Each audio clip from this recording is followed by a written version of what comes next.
In the stillness of an evening, when the world outside quiets down and the day's rush seems like a distant echo, history has a way of speaking softly. It is never loud, never demanding. It is more like a gentle stream that winds through forgotten valleys, carrying with it the stories of those who came before us. Tonight, I want to take you through one of those quiet journeys, a path not filled with wars and conquests, not with booming voices of politics or kings, but with the quieter realities of life that shaped the world we know today. This is not the kind of history that appears on school exams. This is the history that breathes in the silence of old letters, in the foundations of wooden homes, in the long-forgotten footprints on soil that has since been built over. If you close your eyes, imagine the year is somewhere in the early 1600s. The Atlantic Ocean lies stretched and endless, its waters dark, uncertain, and threatening. On its waves, wooden ships creak and sway, carrying men and women from Europe, heading westward into an unknown land. These people are not adventurers in the sense of glory seekers. They are survivors, dreamers, ordinary men and women leaving behind everything they knew because they believed in the possibility of something better. They could not know what awaited them: hunger, disease, bitter winters, and sometimes the hostility of a land they did not yet understand. But still, they came. Among the earliest settlements in what would become the United States was a place known as Jamestown, founded in 1607. When we think about it now, the image that often comes to mind is of brave settlers setting up camp, planting crops, and starting new lives. But the truth was far harsher.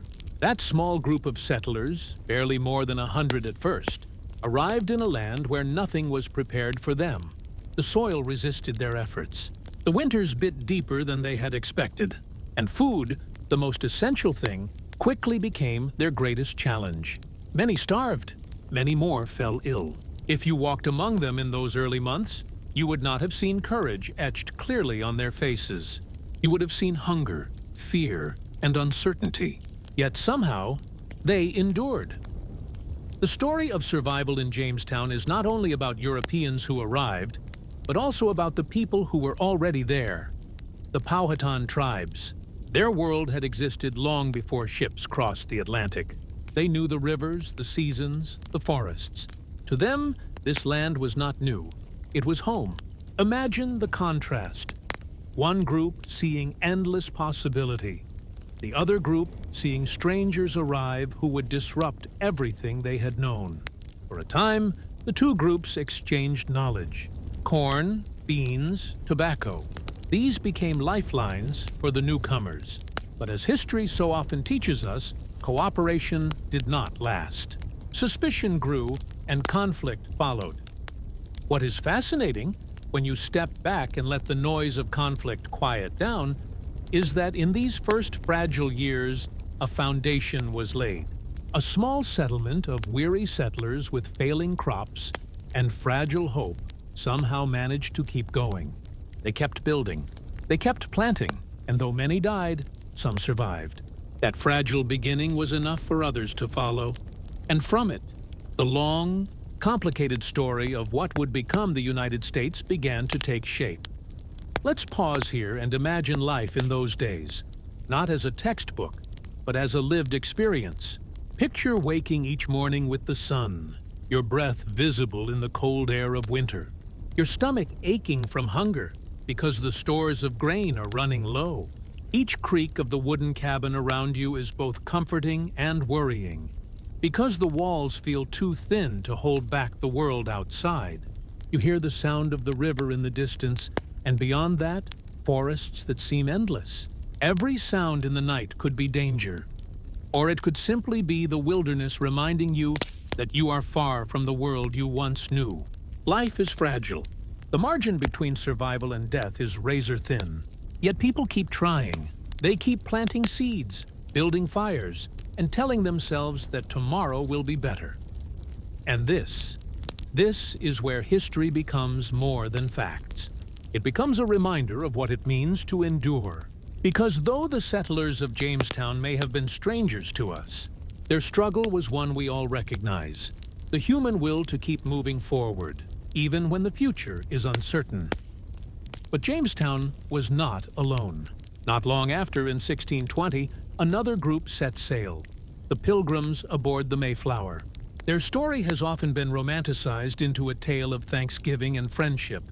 But if we look closer, we find another story of hardship, of choices made in desperation. They had intended to land in Virginia, but storms carried them off course, and they found themselves far to the north, in the rocky soil of what would become Massachusetts. Again, picture it. Exhausted travelers stepping off a battered ship, their clothes worn from months at sea, the air colder than they had ever imagined, the ground hard and unwelcoming. Yet here too they built, they prayed, they planted, they buried their dead, and kept going. The first winter was devastating. Half of them did not survive. Those who lived did so because of the help of the Wampanoag people, who taught them how to fish the waters and grow crops suited to the land. History remembers this as the first Thanksgiving. But behind that single day of shared food lies months of desperation, sickness, and the kind of hope that flickers only faintly before growing stronger. If you trace your finger across those years on a timeline, what you see is not the grand story of a powerful nation rising quickly. You see small dots of fragile communities, barely holding on, separated by miles of wilderness. Each was an island of human effort in a vast, unknown world. And yet, those fragile islands endured long enough to connect, to grow, and to multiply. When we tell these stories now, centuries later, it is easy to forget the silence that filled most of their days. Life then was not a series of dramatic events. It was slow, ordinary, and often painfully repetitive.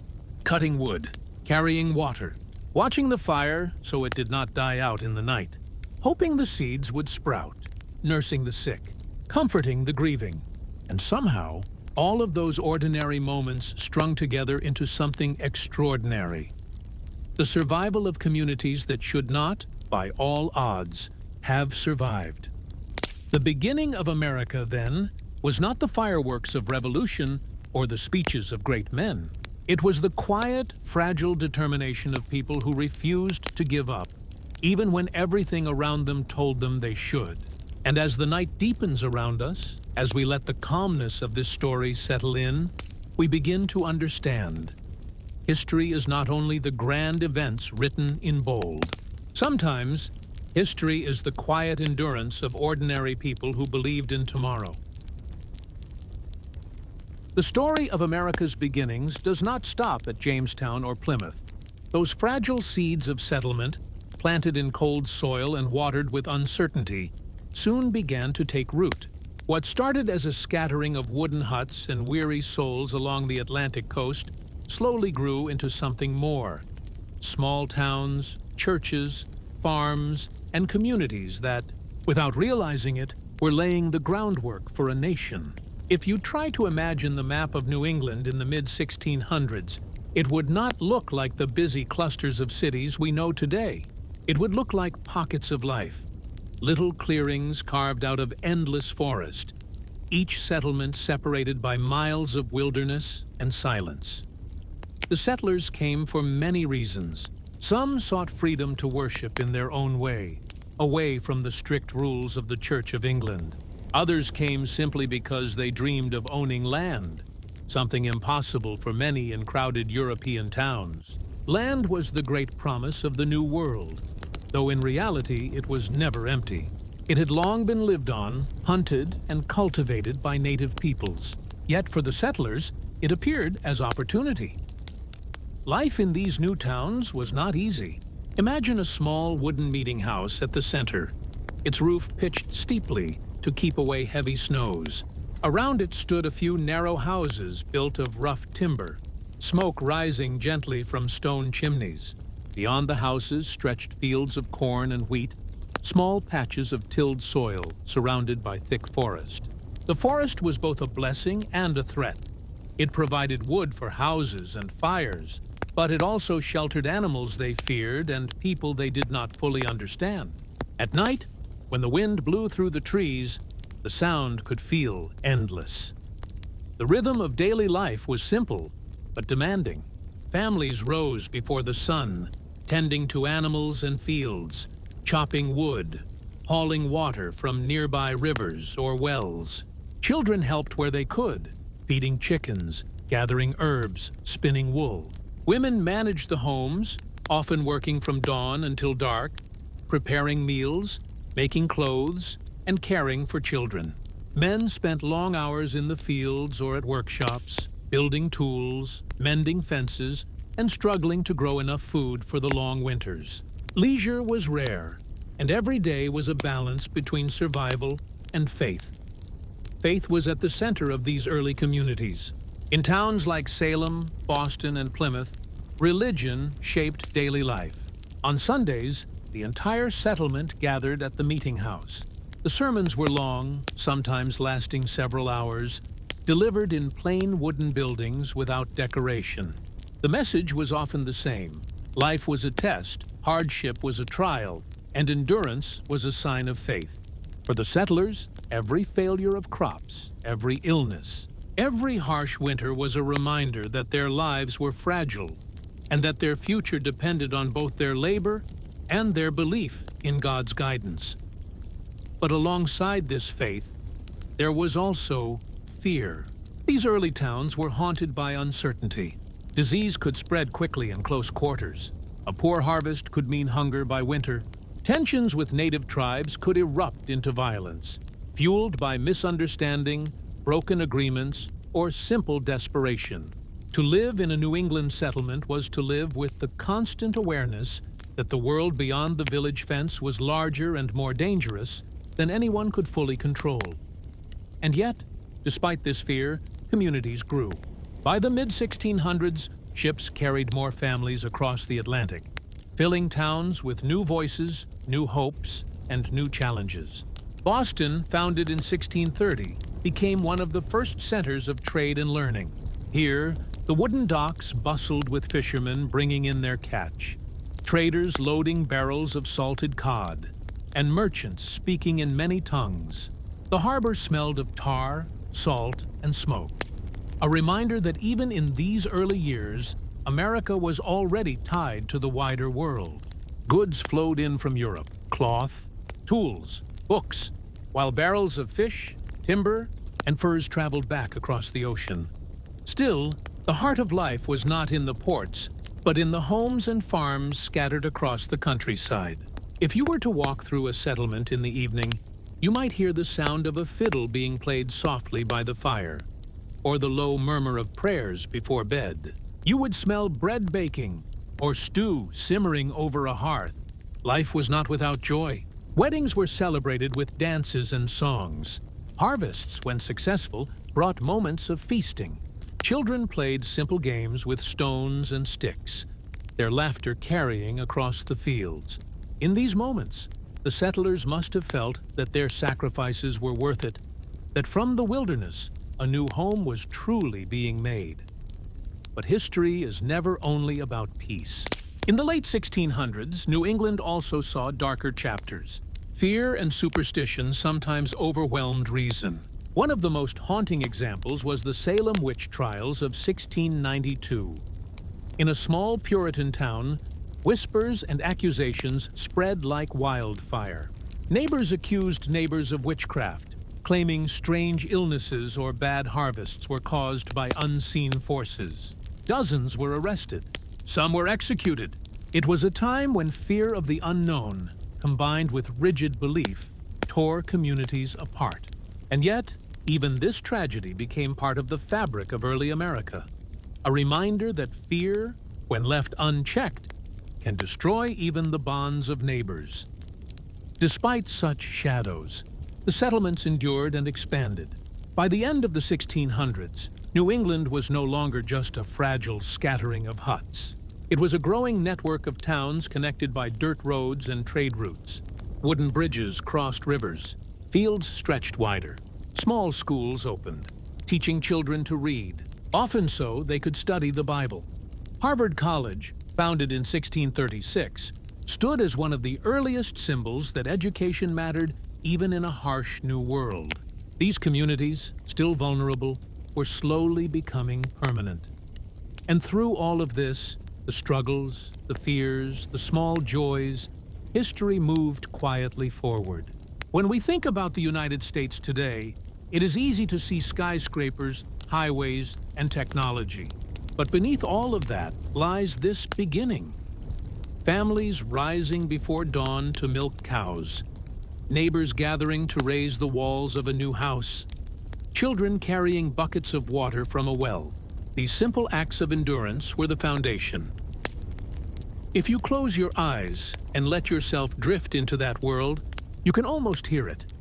The creak of wagon wheels on a dirt road, the rhythm of an axe against wood, the voices of children practicing their letters by firelight. You can feel the rough wool of clothing, the chill of winter air slipping through cracks in wooden walls, the relief of warm bread after a long day. This was not an easy life, but it was a life that mattered. It was a life that slowly, quietly, carved out the beginnings of a nation. And perhaps the most striking thing is this: the people who lived these lives did not know they were making history. They were simply trying to survive, to raise families, to find meaning in a land both beautiful and unforgiving. They could not imagine the future that would grow from their efforts. But we, looking back now, can see how every nail hammered into a beam, every seed planted in rocky soil, every prayer whispered in the cold night added up to something far greater than they ever knew. This is the calm truth of history, that the beginnings of America were not loud or sudden, but steady and fragile, carried forward by ordinary people who lived and endured. Their world was smaller, quieter, harsher, but it was also the soil from which everything else would grow. As the 1700s unfolded, the scattered colonies along the Atlantic coast were no longer fragile experiments of survival. The huts had become homes, the villages had become towns, and the towns had begun to stretch into something more permanent. If you could have sailed along the coast in those years, you would have seen harbors bustling with ships, fields spreading farther into the countryside, and churches with their bells ringing across the mornings. The colonies had grown, and though they were still tied to England by law and trade, they had begun to develop a life of their own. By the early 18th century, there were 13 colonies established along the coast, stretching from New England in the north down to Georgia in the south. Each had its own personality, shaped by the people who lived there, the land they cultivated, and the traditions they carried. In New England, towns were clustered tightly together, built around churches and schools, where life was shaped by faith and community responsibility. In the middle colonies, places like New York and Pennsylvania, life was more diverse. People of different religions and languages lived side by side: Dutch, English, Germans, Quakers, and many others. To the south, the colonies of Virginia, the Carolinas, and Georgia became places of sprawling plantations with tobacco, rice, and indigo fields stretching as far as the eye could see. But behind this growth was a darker reality. Enslaved Africans were being brought across the ocean in ever greater numbers. By the 1700s, slavery had become a permanent part of colonial life, especially in the South. Ships carried men, women, and children against their will, forced into a brutal system that treated them as property. They worked the fields, cooked the meals, built the homes, and endured lives of hardship and violence. Even as colonists spoke of freedom and opportunity, that freedom was built on the suffering of others. History cannot be told without this truth, because it shaped the very foundations of America. In the northern towns, life took a different rhythm. Families often lived close together, and schools became a central part of community life. Education mattered, not only for religious reasons, but also for civic life. Children learned to read and write, not in grand buildings, but in small one-room schoolhouses with wooden benches and a single teacher. Imagine the smell of chalk dust and ink, the sound of lessons recited aloud by children who spoke with accents inherited from England but softened by the New World. For them, the colonies were no longer an experiment. They were simply home. Trade became the lifeline of the colonies. Harbors like Boston, New York, and Philadelphia grew into hubs of activity. Ships brought molasses, sugar, and rum from the Caribbean, textiles and manufactured goods from England, and carried back lumber, furs, fish, and tobacco. The sound of hammers in shipyards, the call of merchants bargaining in markets, the creak of wagons on cobblestones, all of these were the background music of a growing society. Philadelphia, in particular, stood out. By the mid-1700s, it was one of the largest cities in North America, with wide streets, stone houses, and a spirit of tolerance rare for its time. Founded by William Penn, a Quaker who believed in religious freedom, Pennsylvania became a place where different faiths could coexist more peacefully. Imagine walking through Philadelphia's streets. You would hear English, Dutch, German, and French spoken, see men in plain Quaker dress beside merchants in fine coats, and smell bread baking in ovens alongside the sharp scent of tanned leather from workshops. This variety gave the middle colonies a reputation for openness and opportunity. And yet, the colonies were not without tension. Even as they prospered, they were constantly reminded that they were not independent. England controlled trade through laws like the Navigation Acts, which required colonial goods to flow through British ships and ports. Taxes and regulations began to creep into daily life, small at first but always felt. The colonists were expected to see themselves as subjects of the British Crown. But with each generation born on American soil, that identity grew weaker. To a child born in Boston or Virginia in 1720, England was not home. America was. Daily life in the colonies carried on with a mixture of hardship and joy. On farms, families rose with the sun, tending to livestock, plowing fields, and preserving food for the winter. In towns, apprentices worked under blacksmiths, cobblers, or printers, learning trades that would support them for life. Taverns became centers of conversation, where travelers shared news, ideas, and stories from far-off places. In these dimly lit rooms, warmed by firelight, men argued about crops, politics, and the latest word from London. The seeds of debate, of questioning authority, were planted here as much as in the halls of government.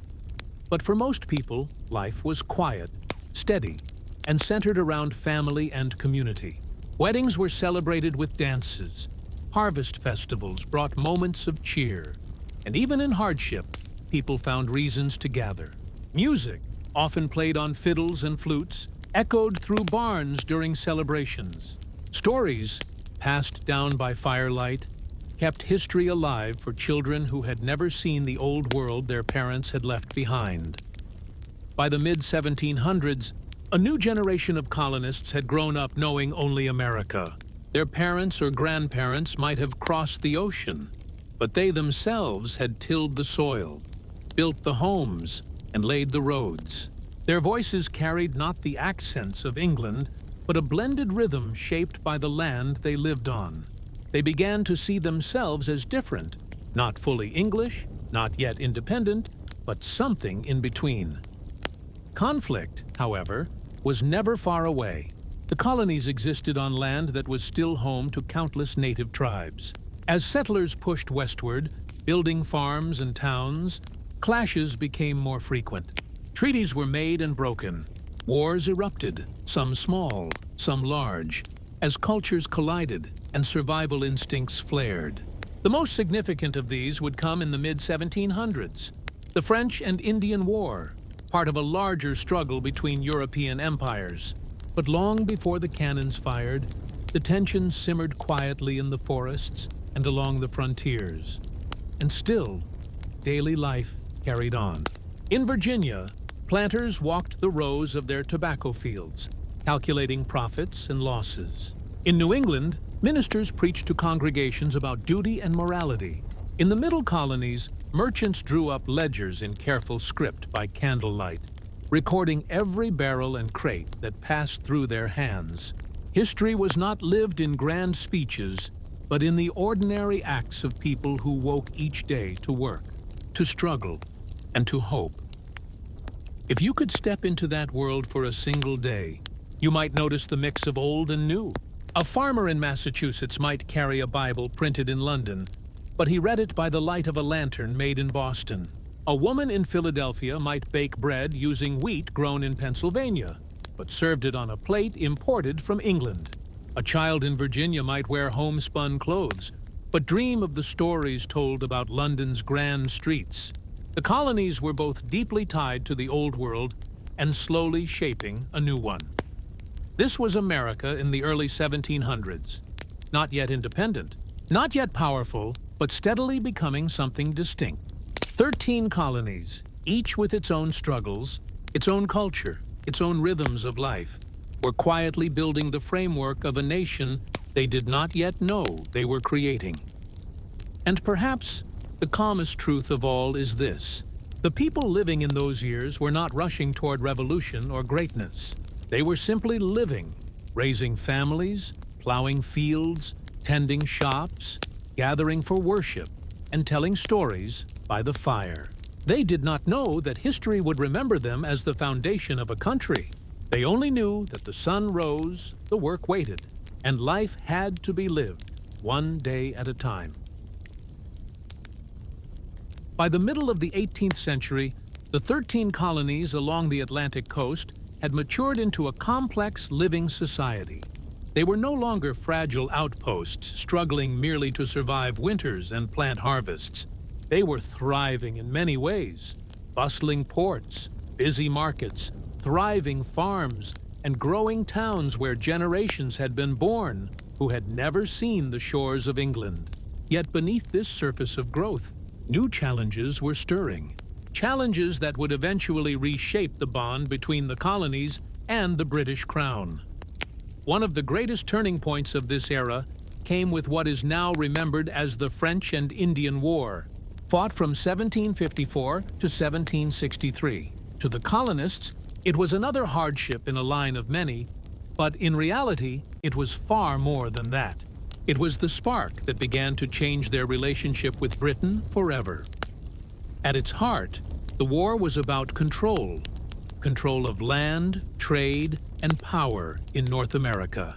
France had long claimed vast territories stretching from Canada, down the Mississippi River Valley, and into the interior of the continent. Britain, meanwhile, had established the 13 colonies along the Atlantic, but wanted to expand westward into the Ohio River Valley.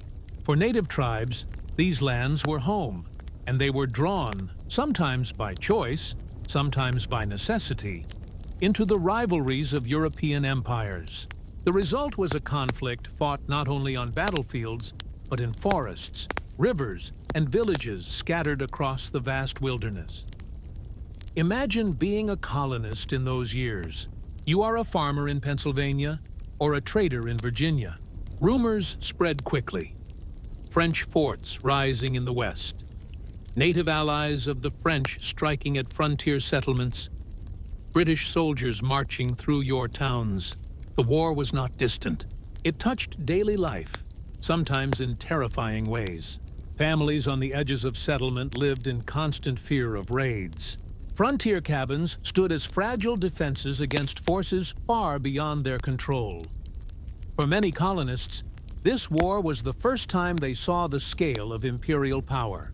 British redcoats, with their bright uniforms and strict discipline, marched through colonial towns. Ships filled with soldiers and supplies crowded into colonial harbors. Taxes were raised to fund the war effort, and supplies were demanded from colonial farms and merchants. To some, this was a moment of pride, a reminder that they were part of the mightiest empire in the world. To others, it was a burden, a reminder that their lives could be disrupted for conflicts decided far away in London or Paris. The war itself was long and brutal. Early on, the French and their native allies scored victories, striking fear into the colonies. British forts fell, and settlers were pushed back. But over time, with more resources and soldiers, Britain began to turn the tide. In 1759, the capture of Quebec marked a decisive moment.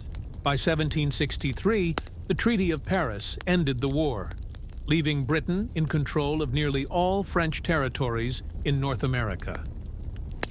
At first glance, this seemed like a triumph. The French threat was gone. The colonies were safer, but victory came with a cost. The war had been enormously expensive. Britain had poured money into defending the colonies, and now the empire was in debt. To London, it seemed only fair that the colonies should help pay for their own protection. To the colonists, who had already given lives and resources, it felt like an unfair demand. This tension soon grew sharper. After the war, Britain issued the Proclamation of 1763, which forbade colonists from settling west of the Appalachian Mountains. The Crown hoped to stabilize relations with native tribes by controlling expansion. But for colonists, many of whom had dreamed of moving westward to claim new land, it felt like a betrayal.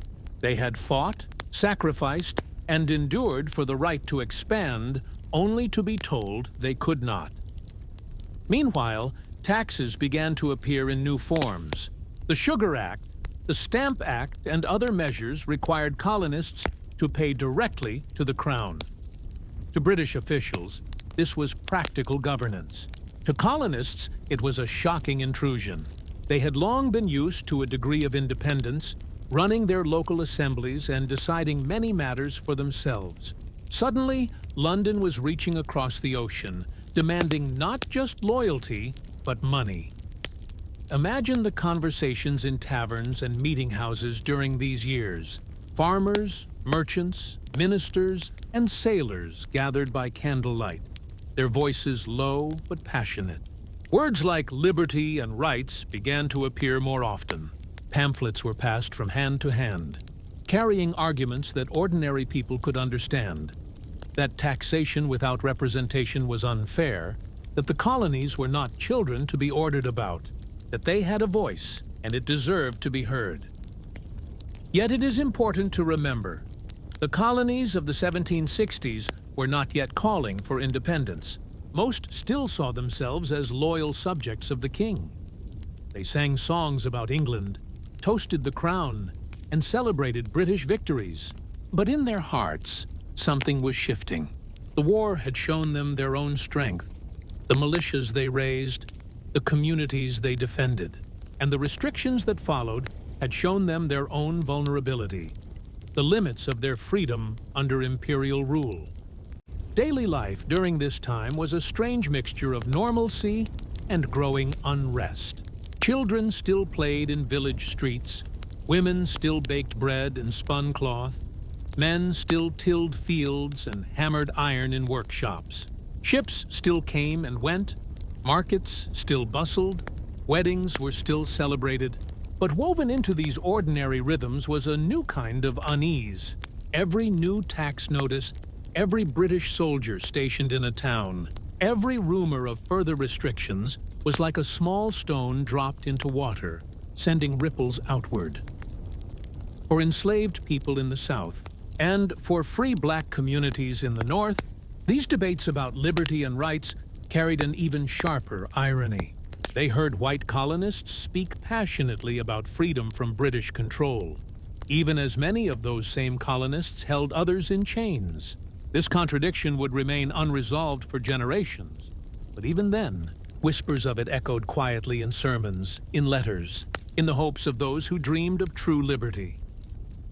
The 1760s were a decade of simmering tension, not open rebellion. But history teaches us that revolutions are not born in a single moment. They are built slowly, in the quiet years when ideas begin to spread, when frustrations build, when ordinary people begin to see themselves differently. The French and Indian War had removed one empire's shadow from the colonies, but it had cast a new one, the shadow of Britain itself, stretching longer and heavier over the lives of colonists who increasingly felt They were something more than mere subjects. If you close your eyes and picture a New England town in 1765, you would see cobblestone streets, carts filled with goods, the church bell ringing on a Sunday morning. But if you listened closely, you might hear something new in the voices around you. A printer might be reading aloud the words of a pamphlet, challenging Parliament's right to tax them. A farmer might mutter about the unfairness of being kept from new land to the west. A merchant might worry about how restrictions hurt his trade. These were not yet cries for revolution, but they were questions. Questions that would, in time, grow too loud to ignore. And so the colonies carried on, caught between two identities, still tied to Britain, yet slowly discovering themselves as something separate. The French and Indian War had been fought and won, but its aftermath left behind a legacy more powerful than any battlefield. It had planted the seeds of independence, not yet visible, not yet certain, but quietly taking root in the minds of ordinary men and women who, without realizing it, were walking steadily toward a revolution. As the years moved further into the 18th century, the scattered colonies along the Atlantic seaboard began to feel less like fragile outposts and more like permanent societies, slowly knitting themselves into a fabric that looked less temporary with each passing decade.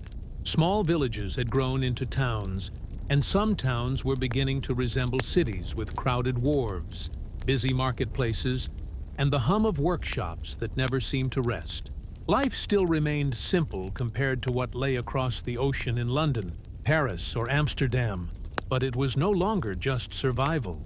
There was the faint shape of prosperity, and for those who had once lived through the thin winters of Jamestown or the fragile beginnings of Plymouth, this stage of life in the colonies must have felt almost secure. Yet it was still the 18th century in a land far away from Europe. And that meant nothing was ever fully certain. The New England colonies, with their rocky soil and shorter growing seasons, had shifted much of their energy toward the sea. Their coastlines were alive with fishing boats, whaling vessels, and merchant ships that carried salted cod and timber to distant ports. Harbors like Boston grew in importance, and the rhythm of the tide became the rhythm of commerce. In the mornings, fishermen hauled their catch ashore, and barrels of cod filled storehouses that smelled of salt and wood smoke. Shipbuilders hammered planks into hulls, the sound echoing across the bay, and sails snapped in the wind as new vessels prepared for trade. This was no longer just subsistence living. It was industry, fragile but real. Farther south, in the middle colonies, life carried a different rhythm. The land there was fertile, the soil darker and kinder, and wheat became the treasure that shaped their identity. Rolling fields stretched across Pennsylvania and New York, dotted with farmhouses and barns. Families rose before dawn, the men guiding plows while women tended gardens and preserved food for the winter. Children learned to milk cows and gather eggs, their days filled with chores that left little time for idleness. Yet the abundance of grain turned the region into a breadbasket, not only for the colonies but for distant markets as well. Ships laden with flour sailed down rivers and out into the Atlantic, carrying the quiet work of thousands of ordinary farmers into the wider world. In the southern colonies, another story unfolded, one bound tightly to the rhythms of plantation life. Tobacco fields stretched into the horizon of Virginia and Maryland, their rows neat and endless. In South Carolina, rice paddies glistened under the sun, and indigo plants grew in neat lines. These crops demanded labor, back-breaking labor, and that demand gave rise to one of the darkest realities of the colonial era, the expansion of slavery. Ships from Africa arrived at southern ports, and the people who disembarked were forced into lives not of their choosing. On plantations, enslaved men and women bent under the sun, their hands planting, cutting, and harvesting in endless repetition. Their voices, their stories, and their grief became woven into the land, even as the wealth they created enriched others. It was an unspoken truth, often ignored in polite conversation, but it was always present, shaping society in ways that would linger for centuries. Daily life in the colonies, whether north or south, was a mixture of hardship and small joys. Homes were still simple, often made of wood, their interiors warmed by a single hearth. Families gathered around firelight in the evenings, the flickering glow illuminating tired faces as meals of bread, porridge, or salted meat were shared. Candles burned low as parents told children stories or read aloud from a Bible worn by many hands. On Sundays, church bells called entire towns together. And though beliefs varied between regions, Puritans in New England, Quakers in Pennsylvania, Anglicans in Virginia, faith gave structure to the passing weeks. It offered reassurance, a sense that their struggles had meaning, even if the meaning was not always clear. Education, too, began to take root in ways that would shape the future. In New England, towns established small schools where children learned letters, numbers, and scripture. In some households, mothers or fathers taught children at home, scratching letters into wooden tablets or tracing them into the dust. Books were still precious objects, but more families acquired them, passing them down like heirlooms. In the middle colonies, a variety of cultural influences, Dutch, German, English, Swedish, created diverse traditions of schooling and craft. Each group left its mark, blending languages, recipes, and customs into something distinctly colonial. And while the South lagged behind in formal education, with vast distances and plantations keeping communities scattered, private tutors occasionally served the wealthier families. Slowly, knowledge spread, not evenly, but steadily enough to spark curiosity in young minds who would one day inherit the shaping of a nation. Communication between colonies was never simple. Roads were rough, and often little more than paths carved through forests.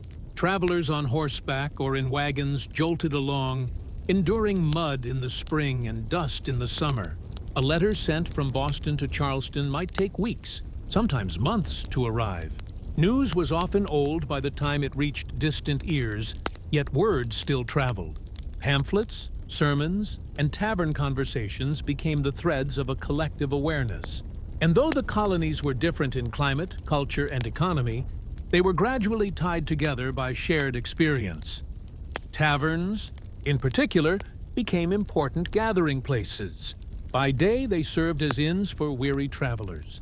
By night, they transformed into centers of conversation, where men debated politics, traded gossip, and speculated on distant wars. The air filled with the scent of ale and smoke, the murmur of voices rising and falling like the tide. Sometimes arguments flared, and sometimes agreements were struck, but always there was talk. In an era before instant communication, these moments mattered. They carried ideas across regions, planting seeds that would later grow into something larger. While adults labored and worried, children grew up surrounded by both hardship and wonder. They played simple games, rolling hoops or tossing stones, their laughter cutting through the seriousness of daily life. In rural areas, they wandered fields and forests, chasing after fireflies or gathering berries in the summer. In coastal towns, they watched ships depart and return, imagining faraway lands they might never see. Their childhoods were shorter than what we think of today, for responsibility came early. But even in a world of labor, small moments of joy endured, preserved in memory as a kind of quiet treasure. The 18th century also brought the colonies into the shadow of empire. Across the Atlantic, European nations fought wars that spilled over into North America. Colonists who had once seen themselves as distant from Old World struggles began to feel their effects. Soldiers marched through towns, taxes were levied, and alliances were demanded. The French, the British, the Spanish, all maneuvered for control of territory, while Native American nations, still powerful and resilient, negotiated, resisted, and fought to preserve their homelands.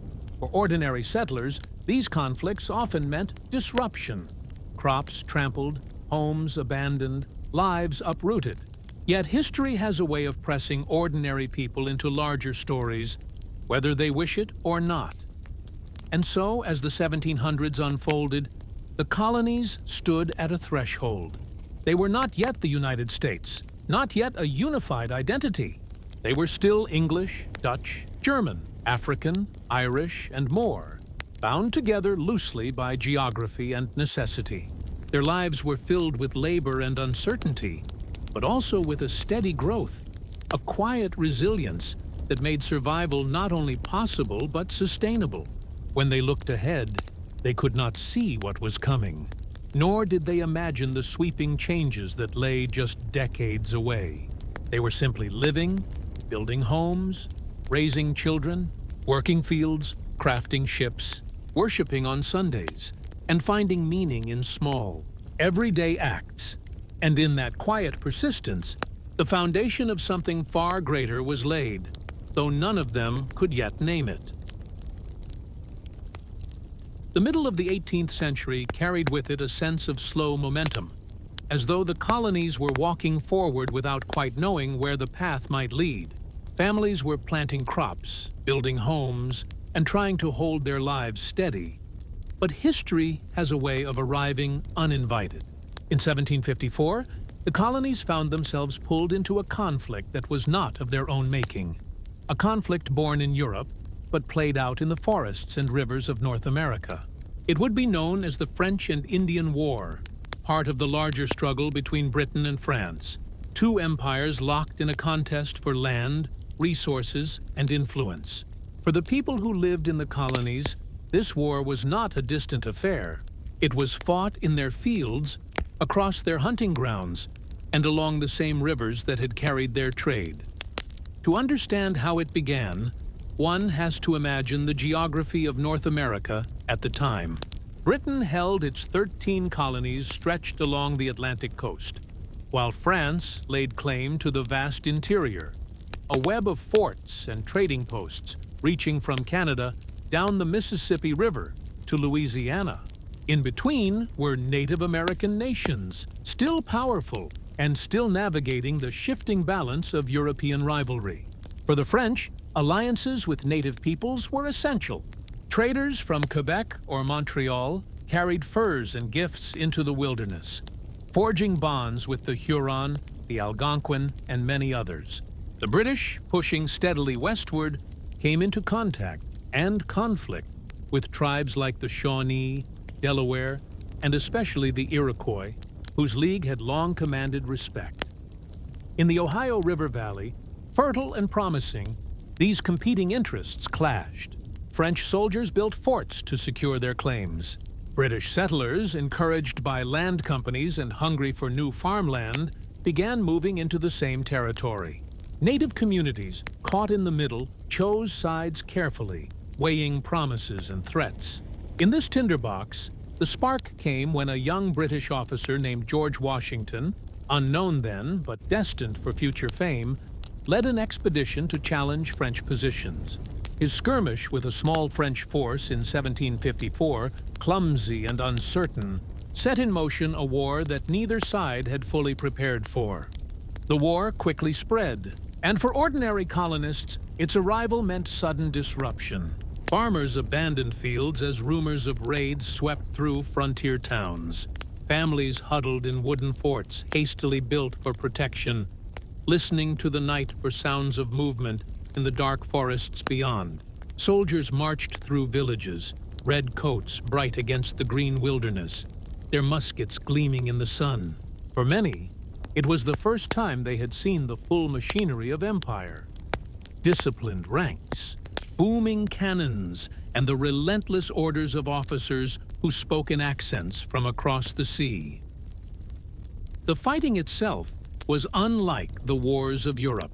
Here, in the deep woods and along winding rivers, traditional battle lines broke apart. Ambushes, raids, and sudden strikes defined much of the conflict.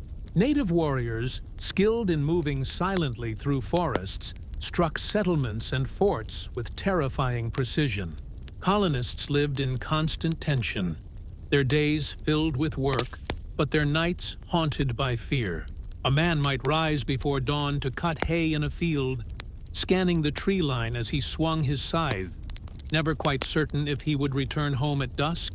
Women kept muskets by the door as they prepared meals, their children learning to stay quiet when strangers passed by. Yet even in such uncertainty, daily life went on. Crops still needed planting, livestock still needed tending. In towns farther from the frontier, markets still bustled, and church bells still rang.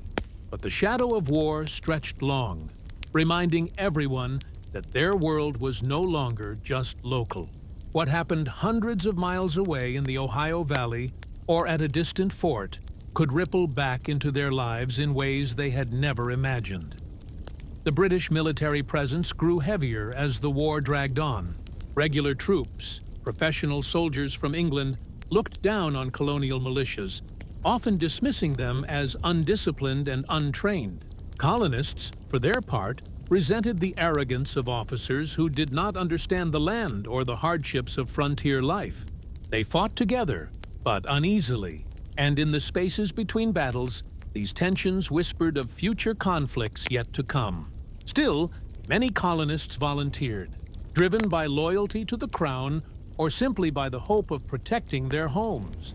Young men marched into forests carrying muskets, their faces a mix of fear and determination, while mothers and fathers waited anxiously for their return.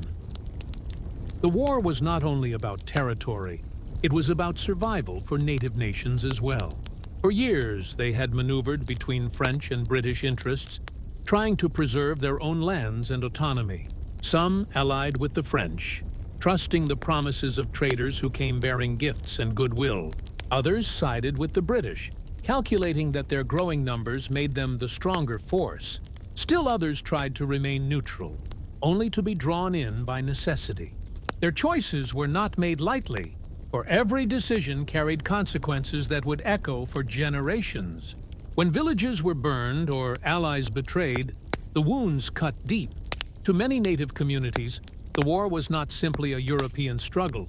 It was another chapter in the long defense of their homelands.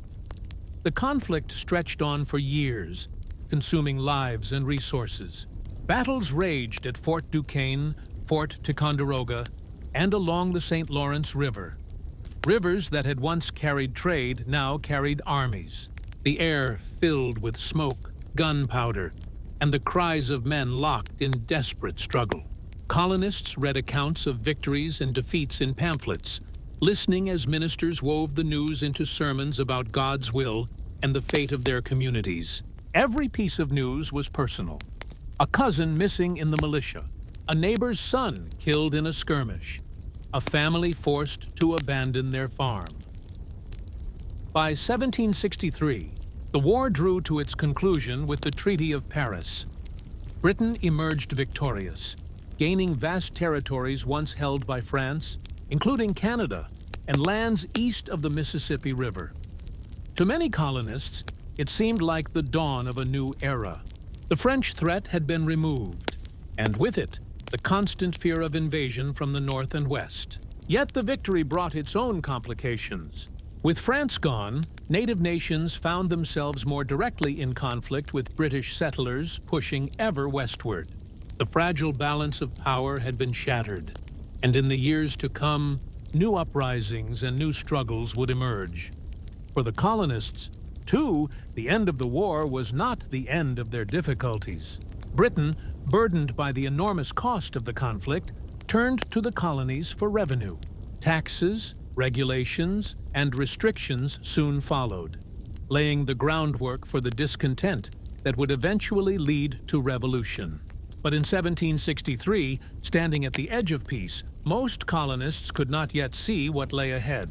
They were simply weary of war, longing for the return of ordinary days, fields to plow, ships to build, children to raise. In the quiet after the war, life resumed its rhythm. Farmers sowed seeds again in fields left untended. Merchants reopened shops, their goods once more filling shelves. Families repaired homes damaged in raids. Yet beneath this calm was a subtle shift, a sense that something had changed. Colonists who had once thought of themselves simply as subjects of the crown had seen firsthand the arrogance of British officers, the indifference of distant rulers, and the high cost of loyalty. They did not yet dream of independence, but the idea had begun to take root, silent and slow, like seeds hidden beneath the soil. And so the French and Indian War ended not just with treaties and maps redrawn, but with memories etched deeply into those who lived through it.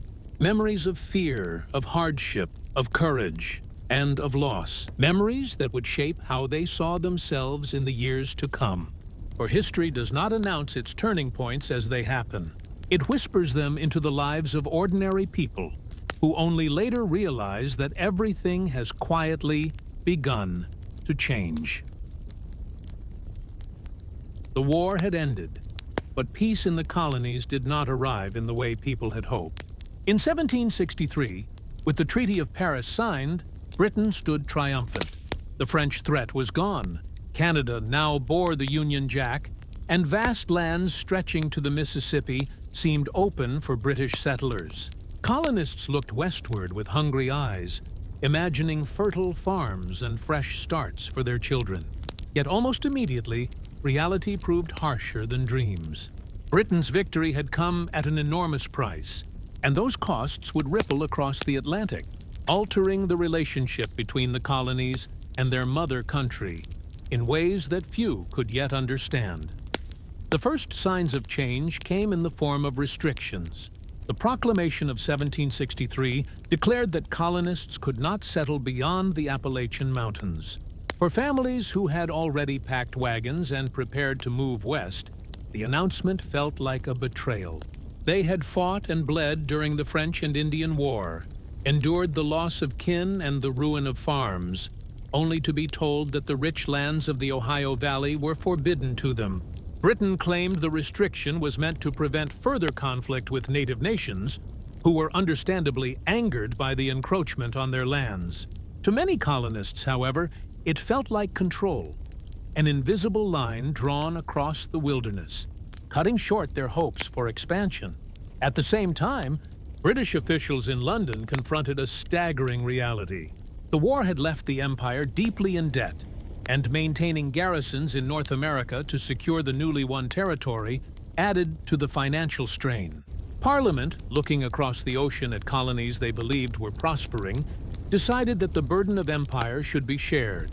Taxes and duties would be levied, not only to help repay debts, but also to remind the colonies of their place within Britain's system of authority. For colonists, who had long enjoyed a degree of independence in local affairs, the shift was jarring. In 1764 came the Sugar Act, imposing duties on molasses and other imports. Merchants in Boston, New York, and Philadelphia muttered in frustration, their profits suddenly thinner, their trade less free. Smugglers who had quietly skirted regulations now faced stricter enforcement. Whispers filled taverns and meeting houses. If Parliament could tax sugar, what else might it claim the right to tax? The following year, the Stamp Act of 1765 pushed discontent into something louder. Suddenly, every piece of paper, newspapers, legal documents, contracts, even playing cards, was required to bear a stamp, purchased from the Crown. It was not merely an economic burden, it was a symbolic one. For the first time, Parliament had imposed a direct tax on the colonies without their consent. Lawyers, printers, shopkeepers, and ordinary townsfolk felt its weight.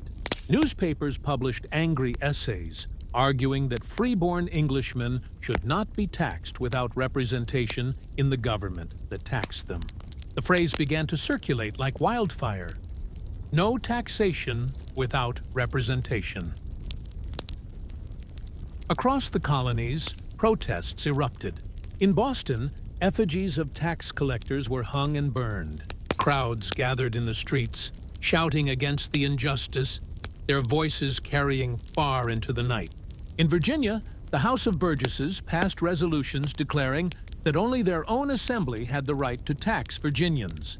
Patrick Henry, a fiery young lawyer, thundered that Parliament's actions threatened the liberties of the colonies, and though his words were bold, they captured a growing sentiment that echoed far beyond his chamber.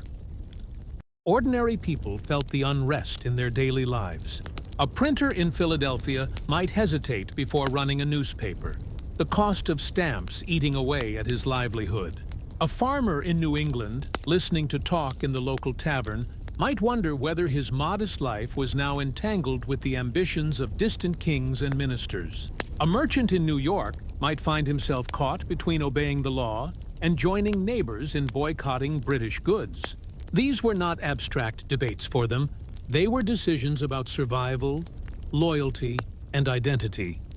Resistance took many forms. The Sons of Liberty, a loose network of colonists opposed to British taxation, organized demonstrations and sometimes violent intimidation of tax officials. Stamp distributors, facing angry mobs at their doors, resigned their positions in droves.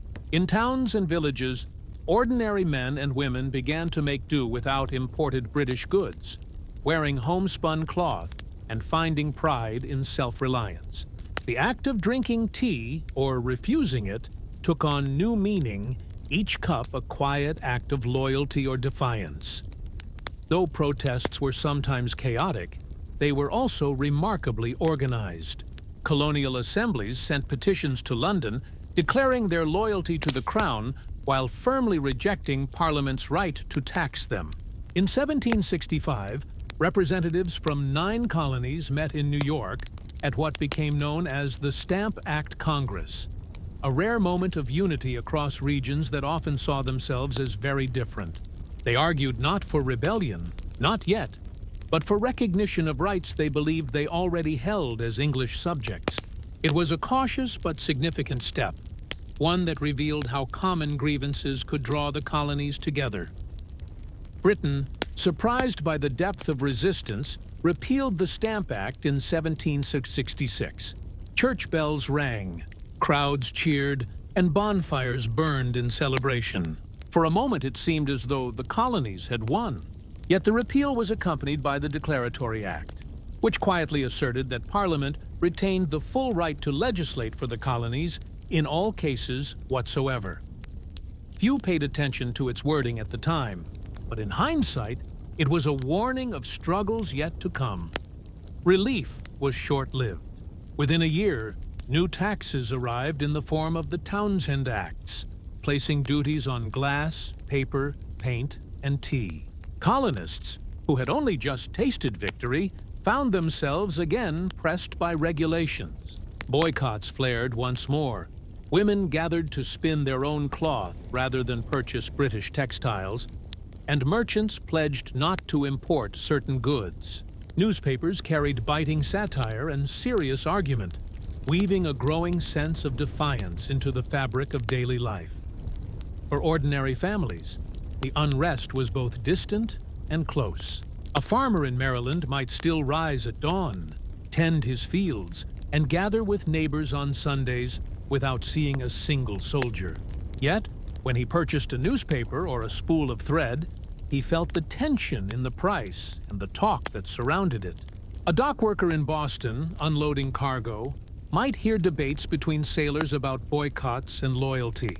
A housewife in Connecticut might sit by candlelight, sewing clothes for her children, her hands working steadily as her mind turned over the question of what it meant to live freely. Through it all, loyalty to Britain remained strong for many. Colonists were proud to be part of the British Empire, to share in its traditions, its culture, its history. They celebrated victories in Europe, read English literature, and saw themselves as heirs to the rights of Magna Carta. The unrest did not yet mean disloyalty. It meant a demand to be recognized as equals, not subordinates. But the longer the misunderstandings continued, the harder it became to maintain that balance. By the late 1760s, a quiet transformation was underway. Colonists were beginning to see themselves not only as Virginians, or Pennsylvanians, or Bostonians, but as something larger. Their shared frustrations were weaving connections across regions that had once seemed worlds apart. They were still farmers, fishermen, merchants, and craftsmen, but they were also slowly becoming something more. A people conscious of their rights, their dignity, and their ability to act together. They did not yet know where this path would lead. They did not imagine declarations of independence or the clash of armies. For now, they wanted fairness, representation, and the freedom to live their lives without distant interference. But history was moving, quietly and steadily. And in the streets of Boston, the fields of Virginia, and the taverns of Philadelphia, the first murmurs of revolution were already being spoken. By the early 1770s, the tension between the American colonies and Britain had shifted from a low murmur into something far more urgent. The debates over taxes and representation had not faded. They had deepened, drawing ordinary men and women into conversations that just a decade earlier would have seemed unthinkable. What had once been loyalty mixed with irritation was beginning to harden into something else. A sense of injustice, and for some, a dawning awareness that the bond with Britain might not be as unshakable as they once believed. Daily life in the colonies still followed familiar rhythms. Farmers rose with the sun to work their fields, fishermen cast their nets into the Atlantic, shopkeepers opened their shutters to the streets, and children played in dusty lanes. Yet beneath these ordinary tasks, people were speaking with a new intensity. In taverns, in churches, in marketplaces, they asked each other whether the taxes, restrictions, and presence of British troops were simply the price of empire, or whether they were signs that their liberties were being slowly taken away. The Townshend Acts of the late 1760s had already stirred protests and boycotts. Colonists refused British goods. Women spun their own cloth in what became known as spinning bees, and merchants pledged not to import taxed items. This collective defiance was powerful, but it also provoked the Crown. To enforce order, Britain sent more troops into Boston, a city already alive with political fervor. The arrival of red-coated soldiers in 1768 changed the atmosphere of the town. Soldiers drilled in the streets, muskets on their shoulders, their bright uniforms clashing against the weathered wooden houses and narrow alleys. To some Bostonians, the troops were a visible reminder that they were subjects under watch. Living side by side with soldiers created constant friction. Off-duty men mingled in taverns, competed for work with local laborers, and clashed in arguments that sometimes spilled into the streets. Children mocked them, calling out insults, while women cast uneasy glances as patrols marched past their doors. The tension could not last forever, and on a cold night in March 1770, it reached its breaking point. That evening, a crowd gathered near the customs house, angry and restless. Snowballs, some packed with ice or stones, were hurled at a small group of British soldiers standing guard. Voices rose, daring the soldiers to fire. In the confusion, no one knows exactly who gave the order, or if any order was given at all, but suddenly muskets cracked. Smoke filled the air, and when it cleared, several colonists lay on the ground, blood staining the snow.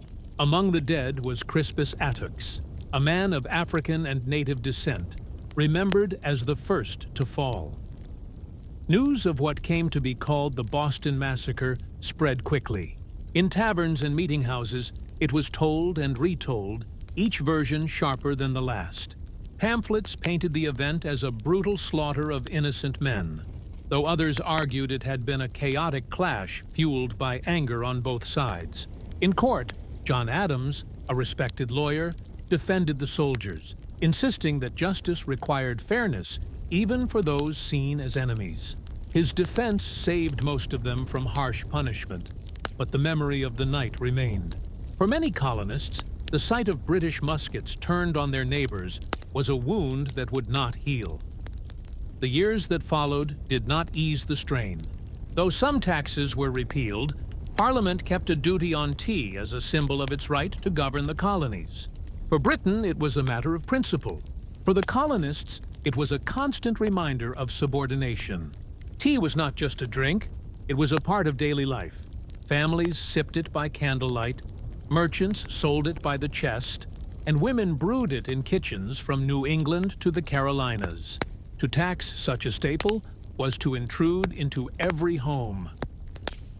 In 1773, Parliament passed the Tea Act, designed to rescue the struggling British East India Company by allowing it to sell tea directly to the colonies at a reduced price, but still taxed. On the surface, it seemed like a bargain. In reality, it was seen as a trick, a way to tempt colonists into accepting Parliament's authority. The reaction was swift.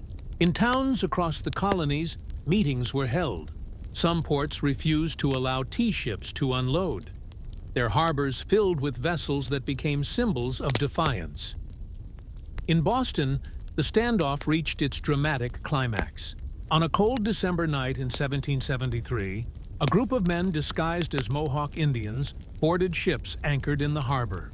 They worked methodically, breaking open chests and pouring the tea into the dark water below. The harbor was said to smell of tea for days, the water stained with leaves that drifted out to sea. The Boston Tea Party, as it came to be known, was not an act of violence, but one of symbolism, a public rejection of Britain's authority. For many, it was exhilarating. For Britain, it was intolerable. The response came in the form of what colonists would call the coercive acts, and Britain would call the intolerable acts.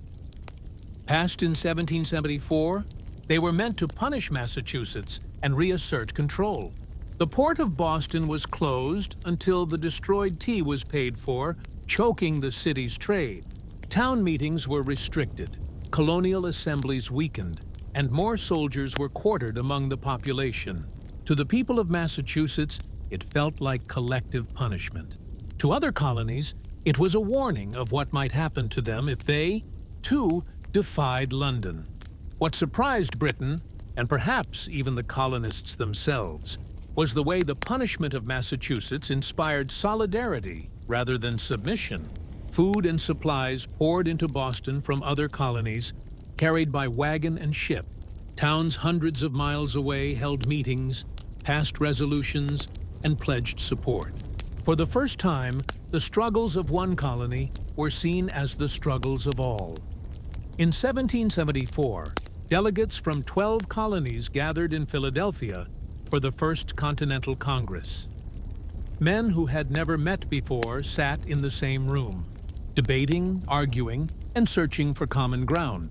They were cautious, not ready to break with Britain, but they spoke with a clarity that had been absent before. They called for a boycott of British goods, urged unity, and insisted on their rights as Englishmen. The idea of an American identity, once distant and abstract, was beginning to take form. Meanwhile, in homes and villages, ordinary people felt the change in ways both subtle and profound. A farmer in Virginia might wear homespun cloth, not just from necessity, but from pride. A housewife in Pennsylvania might teach her children that refusing British tea was as important as attending church on Sunday. A blacksmith in New England, hammering iron in his forge, might find himself making nails for new meeting houses where political debates burned late into the night. The conflict with Britain was no longer just about laws and taxes. It was about how people lived, what they valued, and what they believed they deserved. And always, the presence of British soldiers was a reminder of the growing divide. Redcoats marched in towns, drilled in fields, and quartered in homes, their very presence a spark for resentment. To some colonists, they were protectors, a shield against chaos. To others, they were occupiers, a living symbol of a government that no longer understood or respected them. By the close of 1774, the colonies stood on the edge of something uncertain. Few yet spoke openly of independence, but the idea of reconciliation seemed increasingly fragile. In Boston, ships no longer filled the harbor with goods, but with tension. In the countryside, militias drilled quietly, muskets polished, powder stored. In taverns, debates grew sharper. The words of pamphlets passed hand to hand. And in the hearts of many, a question took shape. One that had no easy answer.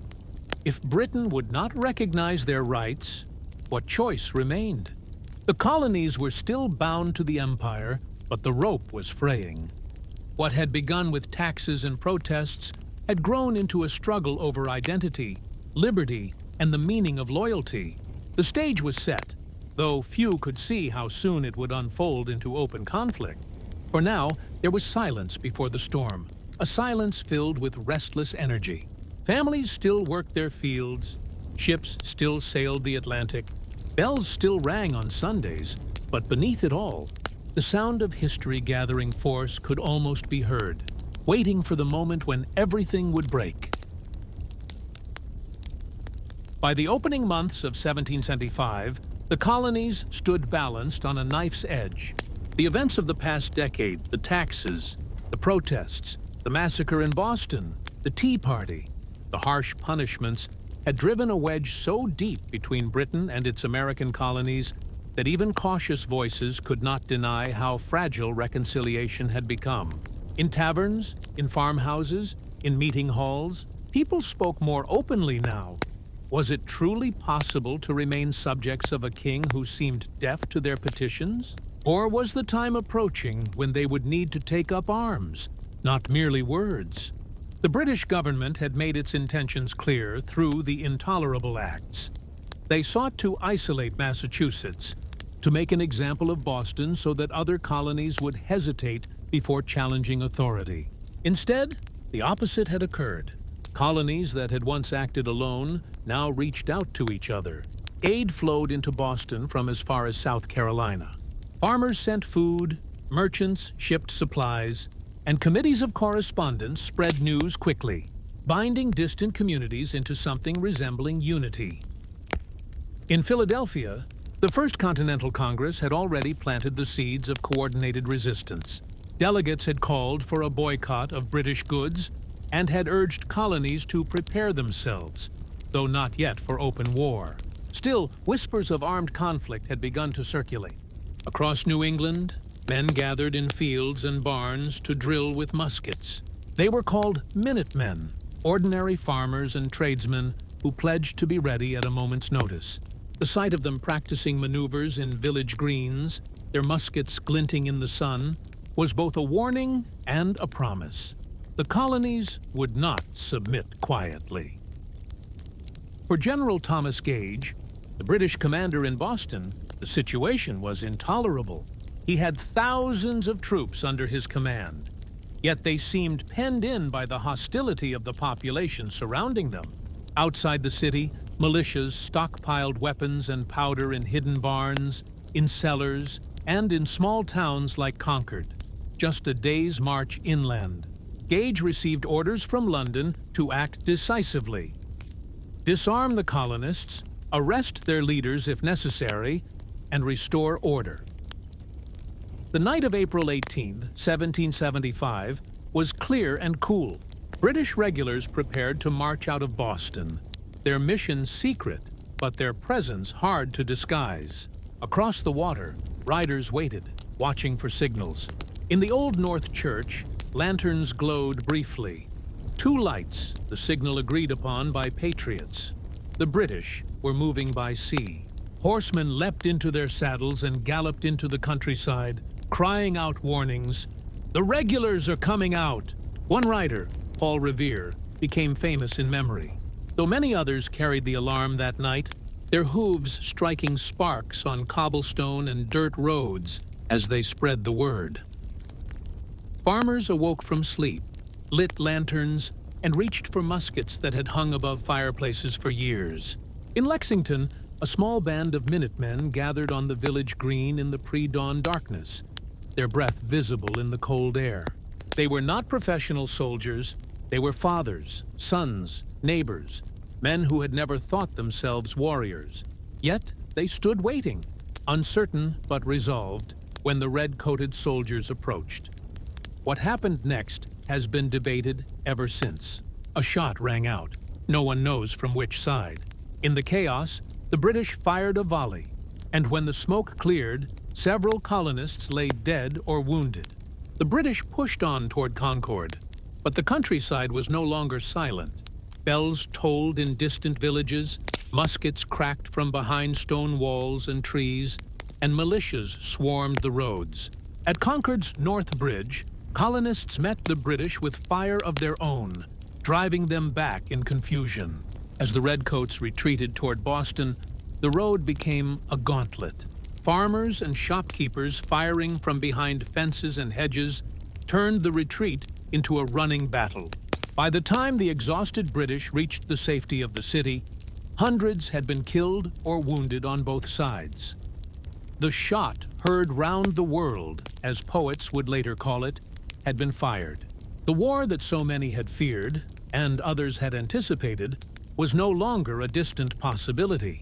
It was real, bloody, and immediate. News spread like wildfire. By the time riders carried the story southward, villages and towns across the colonies knew that blood had been spilled. In Virginia, Patrick Henry rose in a crowded assembly and declared words that echoed through history. "Give me liberty, or give me death." The call was not merely rhetoric. It was a stark recognition that the struggle had entered a new phase. In the weeks that followed, militias from across New England surrounded Boston, laying siege to the city. Thousands of colonial fighters camped in makeshift encampments, their muskets pointed toward British lines. Inside the city, redcoats and loyalist families endured shortages, tensions, and fear. The once bustling port now felt like a fortress, its harbor patrolled by the Royal Navy, its streets watched carefully by soldiers. In June 1775, the tension erupted again at the Battle of Bunker Hill. Colonial forces, warned that the British planned to break the siege, fortified positions on the heights overlooking Boston. Though often remembered as the Battle of Bunker Hill, most of the fighting occurred on Breed's Hill. When British troops advanced in rigid lines, the colonists held their fire until the enemy was close. So close that, according to legend, they were told, "Don't fire until you see the whites of their eyes." The British charged again and again, and though the colonists eventually ran out of powder and were forced to retreat, the cost was staggering for the Redcoats. Over 1,000 British soldiers were killed or wounded. Though technically a British victory, the battle proved a crucial lesson. Colonial fighters, when determined and fortified, could stand against the most powerful army in the world. Word of the bravery at Breed's Hill spread through the colonies, inspiring resolve. Farmers and shopkeepers, blacksmiths and fishermen, all saw that their resistance was not futile. Meanwhile, in Philadelphia, the Second Continental Congress convened. Delegates from all 13 colonies now gathered, the atmosphere far more urgent than it had been the year before.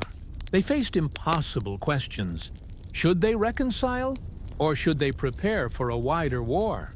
Voices differed. Some urged caution, still hoping that a final petition to the king might avert catastrophe. Others, hardened by the bloodshed in Massachusetts, spoke of independence more openly. One of their first acts was to appoint a commander-in-chief for the colonial forces. Their choice was George Washington, a tall Virginian with a reputation for steady leadership. Washington accepted with solemnity, aware of the immense burden before him. He traveled north to take command of the ragtag army besieging Boston, men who brought with them not just muskets, but also the hopes of a people who longed for dignity and liberty. Even as muskets cracked and armies formed, many colonists still clung to hope for reconciliation.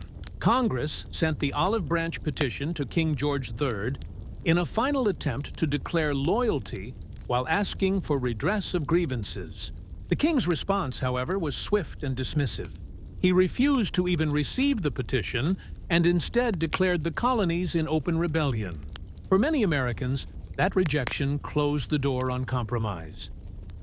By late 1775, the conflict spread beyond Massachusetts.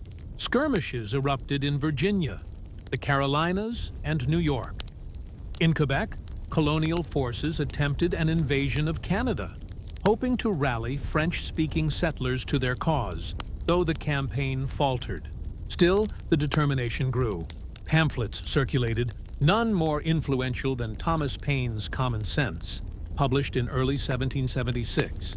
In plain, fiery language, Paine argued that independence was not only possible but necessary. He spoke not of distant parliaments and abstract rights, but of freedom, equality, and the promise of a new kind of nation. His words electrified readers from New England to Georgia, giving voice to feelings that had long simmered unspoken.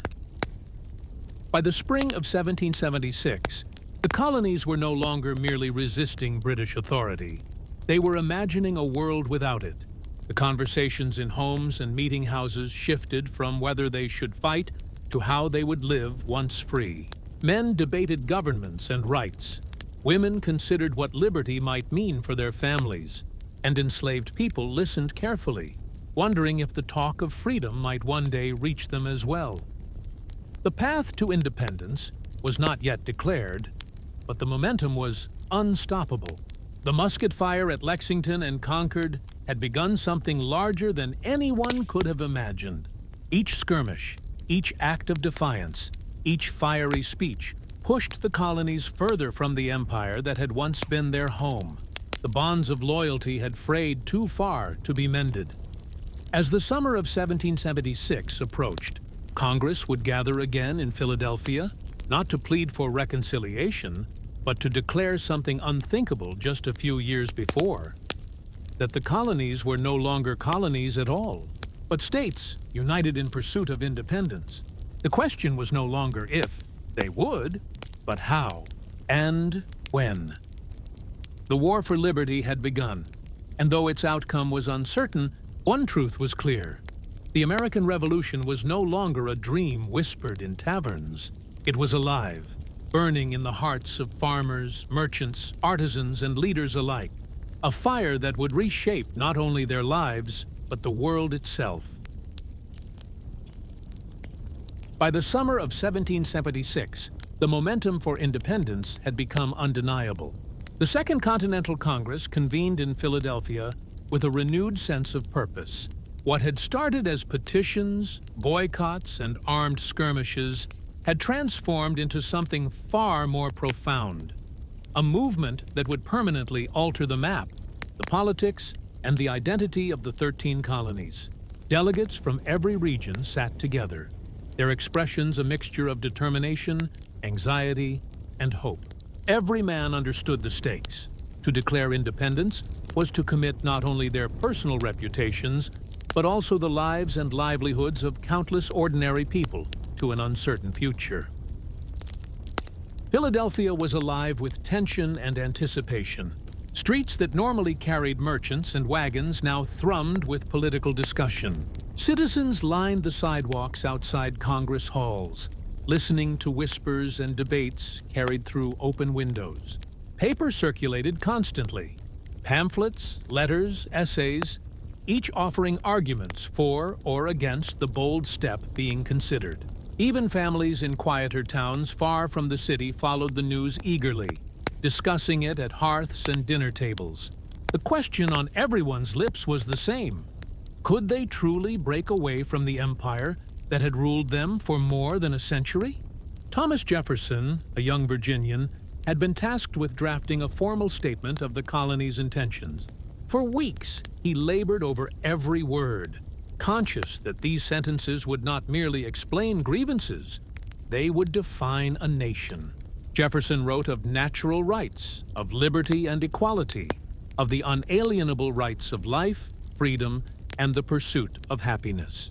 He cataloged the ways in which King George III had violated the rights of the colonists, from taxation without representation to military occupation and suppression of local governance. The document was more than legal argument. It was a manifesto of identity, a declaration of what it meant to be free. The debates within Congress were intense. Some delegates feared the consequences of open rebellion. They worried about the strength of the British Army, the loyalty of native nations, and the uncertainty of foreign allies. Others argued that the time for caution had passed. Every day of delay allowed the empire to tighten its control, to discourage unity, and to undermine the spirit of liberty that had been building for more than a decade. Finally, after weeks of discussion, revision, and compromise, the Congress voted to approve the Declaration of Independence on July 4, 1776. The moment was monumental. Bells rang across Philadelphia and Boston, in town squares and village greens, announcing the birth of a nation. Citizens celebrated with parades, music, and speeches, though the joy was tempered by awareness of the immense risks ahead. Ordinary people, the farmers, artisans, merchants, and laborers who had endured taxes, blockades, and battles, understood that this declaration was not just words on parchment. It was a call to defend their homes, their communities, and their vision of a free society. In homes across the colonies, families read aloud from the Declaration. Children listened wide-eyed as parents explained the meaning of independence. Shopkeepers posted copies in windows, and town criers announced the news to those who could not read. Even in more remote areas, news spread quickly via letters, riders, and travelers, reaching settlers in the backcountry. For many, it was a moment of pride and hope, though shadowed by the knowledge that the war was far from over. Military preparations continued alongside political developments. The Continental Army, under George Washington's command, grew more organized. Training intensified, supplies were stockpiled, and fortifications were strengthened. Soldiers came from all walks of life: farmers, blacksmiths, shopkeepers, leaving families behind to face the dangers of winter, the threat of disease, and the ever-present fear of battle. Camps were harsh places. Tents offered little protection against cold rains and biting winds. Food was scarce. Morale fluctuated. Yet in every drill, every march, and every strategy session, the men carried with them a belief in something larger than themselves, the promise of liberty and self-determination. The war itself spread quickly. New York became a major battleground, with British forces landing to challenge colonial control. Battles were fought at Long Island, White Plains, and Harlem Heights. Washington and his generals faced constant challenges, from supply shortages to desertion, but they adapted, learning the strategies of irregular warfare, building alliances, and understanding the terrain in ways that the British did not. Ordinary colonists were affected daily. Homes requisitioned for soldiers, towns occupied, trade disrupted. Yet, the resolve to endure, to resist, and to defend their communities only grew stronger. Meanwhile, stories of heroism and sacrifice circulated widely. Minutemen who had fought at Lexington and Concord were remembered with reverence. Ordinary men who stood at Bunker Hill or in skirmishes across the countryside became symbols of courage. Families who had lost fathers, sons, or brothers to the conflict bore their grief quietly, sustaining communities even as war raged. Women played essential roles, managing farms, running businesses, and sometimes acting as messengers or caregivers in the absence of men. Their contributions, though often unrecorded, were vital to sustaining the revolution. The Declaration of Independence also had profound social and cultural effects. It sparked debates about who truly enjoyed liberty. Discussions emerged in churches, schools, and homes about the rights of different groups: men and women, free and enslaved, indigenous nations, and immigrants. Though the initial focus was on white male colonists, the seeds of broader questions of equality and freedom were planted, echoing silently through society. Foreign attention followed as well. European powers, particularly France, watched the colonies with a mixture of curiosity and opportunity. Diplomatic envoys began discussions that would eventually lead to crucial alliances, providing funding, military support, and legitimacy to the revolutionary cause. The world beyond the Atlantic Ocean began to recognize that these 13 colonies, once considered a distant and rebellious outpost, were serious in their pursuit of independence. Despite optimism and international attention, the reality of war remained stark. Battles continued in New Jersey, Pennsylvania, and the southern colonies. Soldiers endured extreme weather, hunger, and disease. Civilians faced shortages and uncertainty, fearing raids, occupation, and destruction of property. Loyalty was tested daily, not just to the revolutionary cause, but to family, neighbors, and personal safety.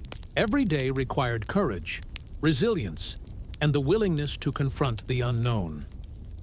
Yet through these struggles, a sense of identity coalesced.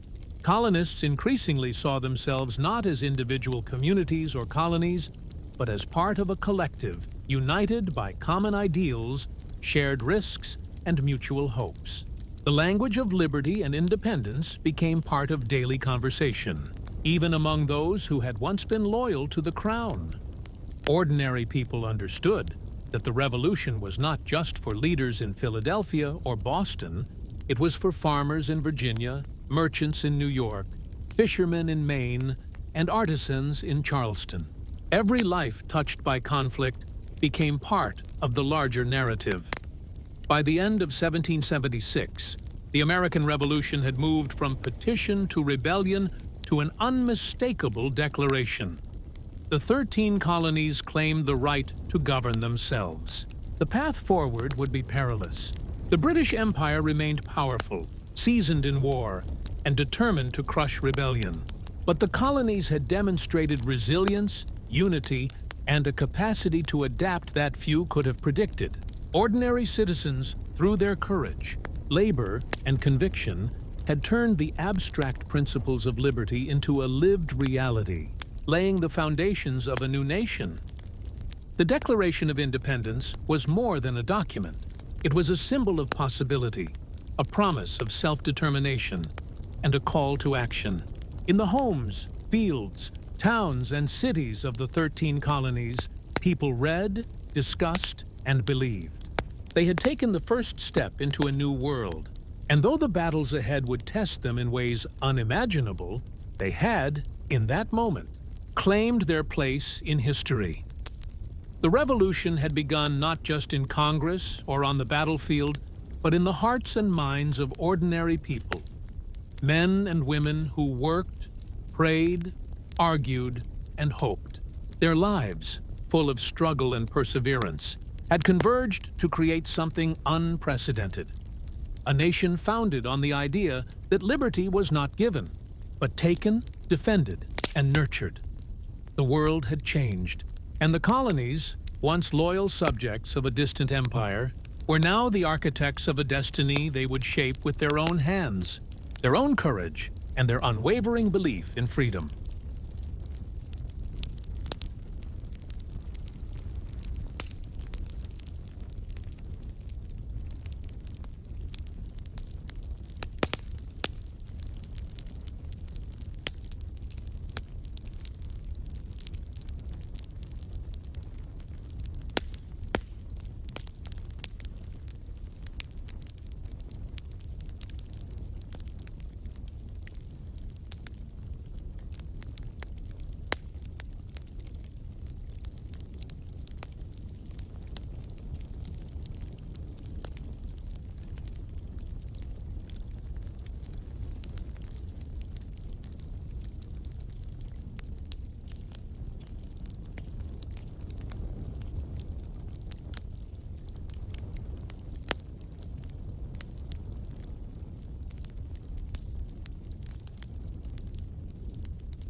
In the quiet hours of evening, when the noise of the modern world fades away and the hum of cars on highways becomes little more than a distant murmur, one can imagine stepping back through time.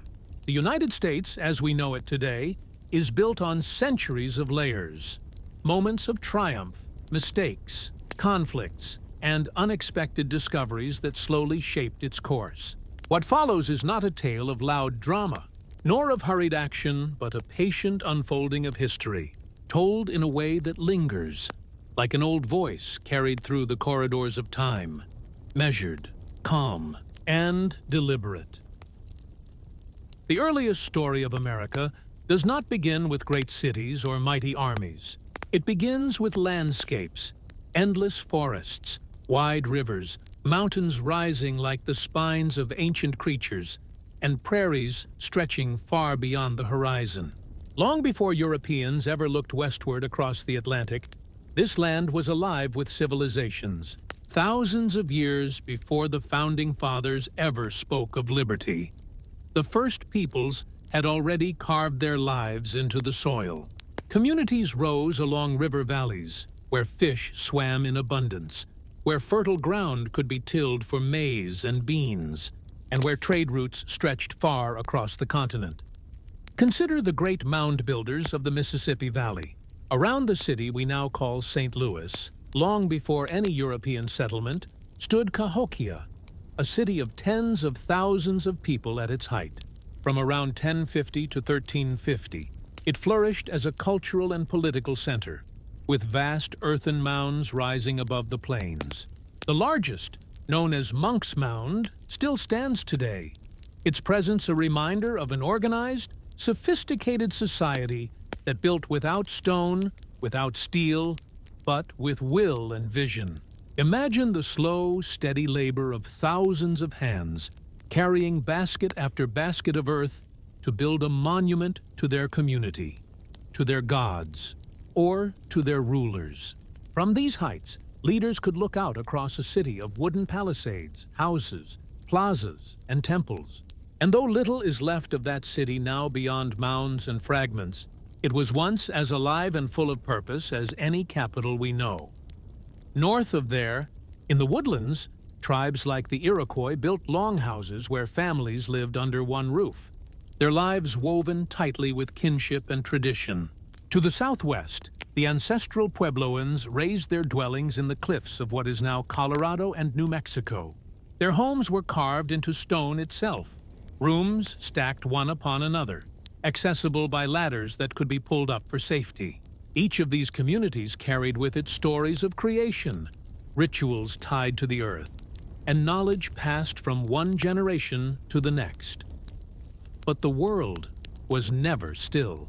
Climate shifts, droughts, and changes in resources forced some of these cultures to move, to adapt, or to vanish entirely.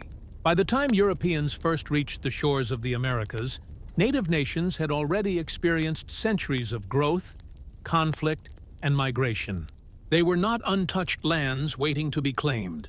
They were already landscapes filled with meaning, with history, with people who belonged deeply to them. And then, across the ocean, winds carried ships westward. In 1492, when Columbus first set foot in the Caribbean islands, the world that native peoples had known began to shift in ways no one could have fully foreseen. To the Europeans, these lands seemed new, but to those already living there, they were home. Columbus's arrival was only the beginning of waves of contact. Spanish explorers, Portuguese traders, French fur trappers, English settlers, each bringing not only their hopes, but also diseases, weapons, and ambitions that would alter lives on an unimaginable scale. At first, contact was tentative. The Spanish built missions in Florida and the Southwest. The French moved through the Great Lakes and down the Mississippi, trading beaver pelts and forging alliances with tribes. The English, for their part, began small, first with Jamestown in Virginia in 1607, a settlement that nearly failed under hunger, disease, and tension with the Powhatan Confederacy. The early years were fragile, and for many who made the journey, The New World was not a place of quick fortune, but of struggle and survival.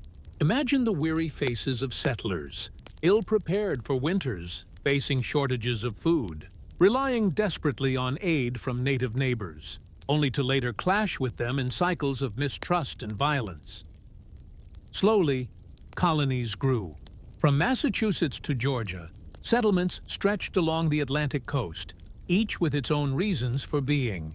Some were havens for religious groups fleeing persecution, Puritans in New England, Quakers in Pennsylvania. Others were economic ventures, plantations built on tobacco, rice, and later cotton, industries that would draw enslaved Africans across the ocean in chains. The story of America was never one of easy harmony. It was one of ambition and consequence, of dreams shadowed by exploitation. By the 1700s, 13 colonies had taken root, and each carried both European traditions and uniquely American adaptations. The forests became timber for ships, the fields produced crops for markets abroad, and the rivers carried trade deep into the interior. Yet in the background, tensions simmered. Conflicts with native tribes who resisted the loss of their homelands, rivalries between European empires competing for dominance, and the growing realization among colonists that their ties to Britain were not unbreakable. The French and Indian War, beginning in 1754, marked one of these turning points. It was not merely a colonial struggle, but a global war, with Britain and France fighting on several continents. On American soil, it meant shifting alliances between tribes and empires, battles fought in forests and along rivers, and eventually, Britain's dominance over French territories. Yet, victory came with a price.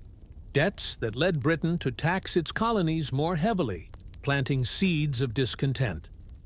The slow drift toward independence was not yet clear, but the ground was being prepared. Colonists who once thought of themselves proudly as British subjects began to see themselves as something else. The soil of America, rich, demanding, and filled with contradiction, was shaping a new identity. History, when told slowly, shows us how gradual these shifts are. No revolution comes in a single night. No nation is born in a moment. It is in the quiet accumulation of grievances, the slow growth of communities, the steady pressure of circumstances that great changes begin. And so, as the 18th century drew near its middle, the land that had once been only forests and rivers, then a patchwork of native nations, then a scattering of fragile colonies, was now something more, a stage set for conflict, for transformation, for the long, restless birth of what would become the United States. This was the beginning, not of a single story, but of many woven together threads of triumph and sorrow, of cultures colliding, blending, or breaking apart. And if we linger here, in the early chapters, we can almost hear the faint echoes of voices, the chants of a Cahokian ceremony, the creak of wooden ships against Atlantic waves, the solemn prayers of Puritans in New England, the shouts of warriors defending their homeland. All of these sounds belong to the first scene of America's long, unhurried history. By the middle of the 18th century, the colonies along the Atlantic coast were no longer fragile outposts. They had grown into bustling settlements with towns, farms, ports, and trade networks. Ships sailed daily between colonial harbors and England, carrying tobacco, rice, indigo, timber, and furs across the ocean, while manufactured goods returned in exchange. Streets of Boston, Philadelphia, and Charleston buzzed with merchants, craftsmen, sailors, and farmers selling their produce. Life in these colonies was no longer experimental. It was established, deeply rooted in the soil of America. Yet beneath the surface of this growing prosperity, a slow unease began to build. The French and Indian War, which had ended in 1763, had shifted the balance of power in North America. Britain emerged victorious, claiming control over vast new territories once held by France. For the colonists, the victory seemed at first like a triumph. They could now imagine expanding westward beyond the Appalachian Mountains into lands rich with soil and opportunity. But for the British Crown, the war had been costly. The debts piled high in London, and Parliament began searching for ways to ease the financial burden. The colonies, in the eyes of British leaders, should pay their fair share. After all, the war had been fought in part to protect them. So began the first stirrings of tension. In 1763, the Crown issued the Proclamation of 1763, forbidding settlement west of the Appalachian Mountains. To many colonists, this felt like a betrayal. They had fought alongside British troops, with the expectation that the frontier would open to them. Instead, they were told to stay east, while the land was reserved for native tribes under British supervision. For frontiersmen, surveyors, and families eager to claim new land, it was a bitter disappointment. Next came the taxes. In 1764, Parliament passed the Sugar Act, raising duties on sugar, molasses, and other goods imported into the colonies. For merchants, it cut into profits. For ordinary people, it was a reminder that decisions were being made far across the ocean by men they had never seen. Then in 1765, the Stamp Act struck even deeper. For the first time, colonists were required to pay a direct tax on paper goods. Legal documents, newspapers, playing cards. Suddenly, everyday life carried the mark of British taxation. The response was swift. Across the colonies, resistance took root. Newspapers carried fiery essays arguing that taxation without representation was tyranny. Pamphlets circulated in taverns, where men gathered over mugs of ale to debate the rights of Englishmen. The Stamp Act Congress met in New York in 1765, with delegates from 9 colonies declaring that Parliament had no right to tax them without their consent. Protests filled the streets.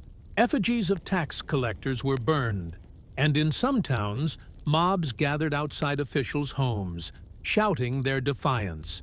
The colonies, though still loyal to the king, were beginning to discover a shared voice. Though Parliament repealed the Stamp Act in 1766, the tension did not ease. The following year, the Townshend Acts imposed duties on glass, paper, paint, and tea. Once again, resistance spread. Colonists organized boycotts, refusing to import British goods. Women, often overlooked in political matters, took leading roles, spinning homespun cloth so that households could avoid buying British textiles, brewing herbal teas to replace imported leaves. Their quiet acts of defiance gave strength to the movement. Boston, in particular, became a hotbed of unrest. British troops were stationed there to enforce order, their red coats a constant reminder of imperial authority. Tensions between soldiers and townspeople simmered, fueled by insults, fights, and resentment. On a cold March night in 1770, this unease boiled over into the Boston Massacre. A crowd gathered, hurling snowballs and taunts at a group of soldiers. Confusion, shouting, a shove, then musket fire. When the smoke cleared, 5 colonists lay dead on the cobblestones. Paul Revere's engraving and Samuel Adams's fiery speeches spread the story, painting it as a deliberate act of brutality. Across the colonies, the massacre became a symbol of oppression, a warning of what unchecked authority could bring. For a brief moment, the anger cooled. Parliament repealed most of the Townshend duties, leaving only the tax on tea as a symbol of its power. Yet the colonists had tasted resistance, and they did not forget. By 1773, a new crisis loomed. The Tea Act, intended to rescue the struggling British East India Company, gave it the exclusive right to sell tea in the colonies. To Parliament, it seemed a practical solution. To the colonists, it was another insult, a way to force them to accept taxation without choice. On the night of December 16, 1773, a group of men in Boston, disguised as Mohawk Indians, boarded 3 ships in the harbor. Quietly, efficiently, they broke open chests of tea and poured them into the water. The Boston Tea Party, as it became known, was not an act of drunken chaos, but of calculated defiance. The dark waters of the harbor carried the message. The colonies would not be forced into submission. London's response was swift and harsh. In 1774, Parliament passed the Coercive Acts, called the Intolerable Acts, in the colonies. The port of Boston was closed until the destroyed tea was paid for. Massachusetts' self-government was curtailed. British officials accused of crimes could be tried in England rather than in colonial courts. Soldiers could be quartered in colonists' homes. To Britain, these measures were meant to restore control.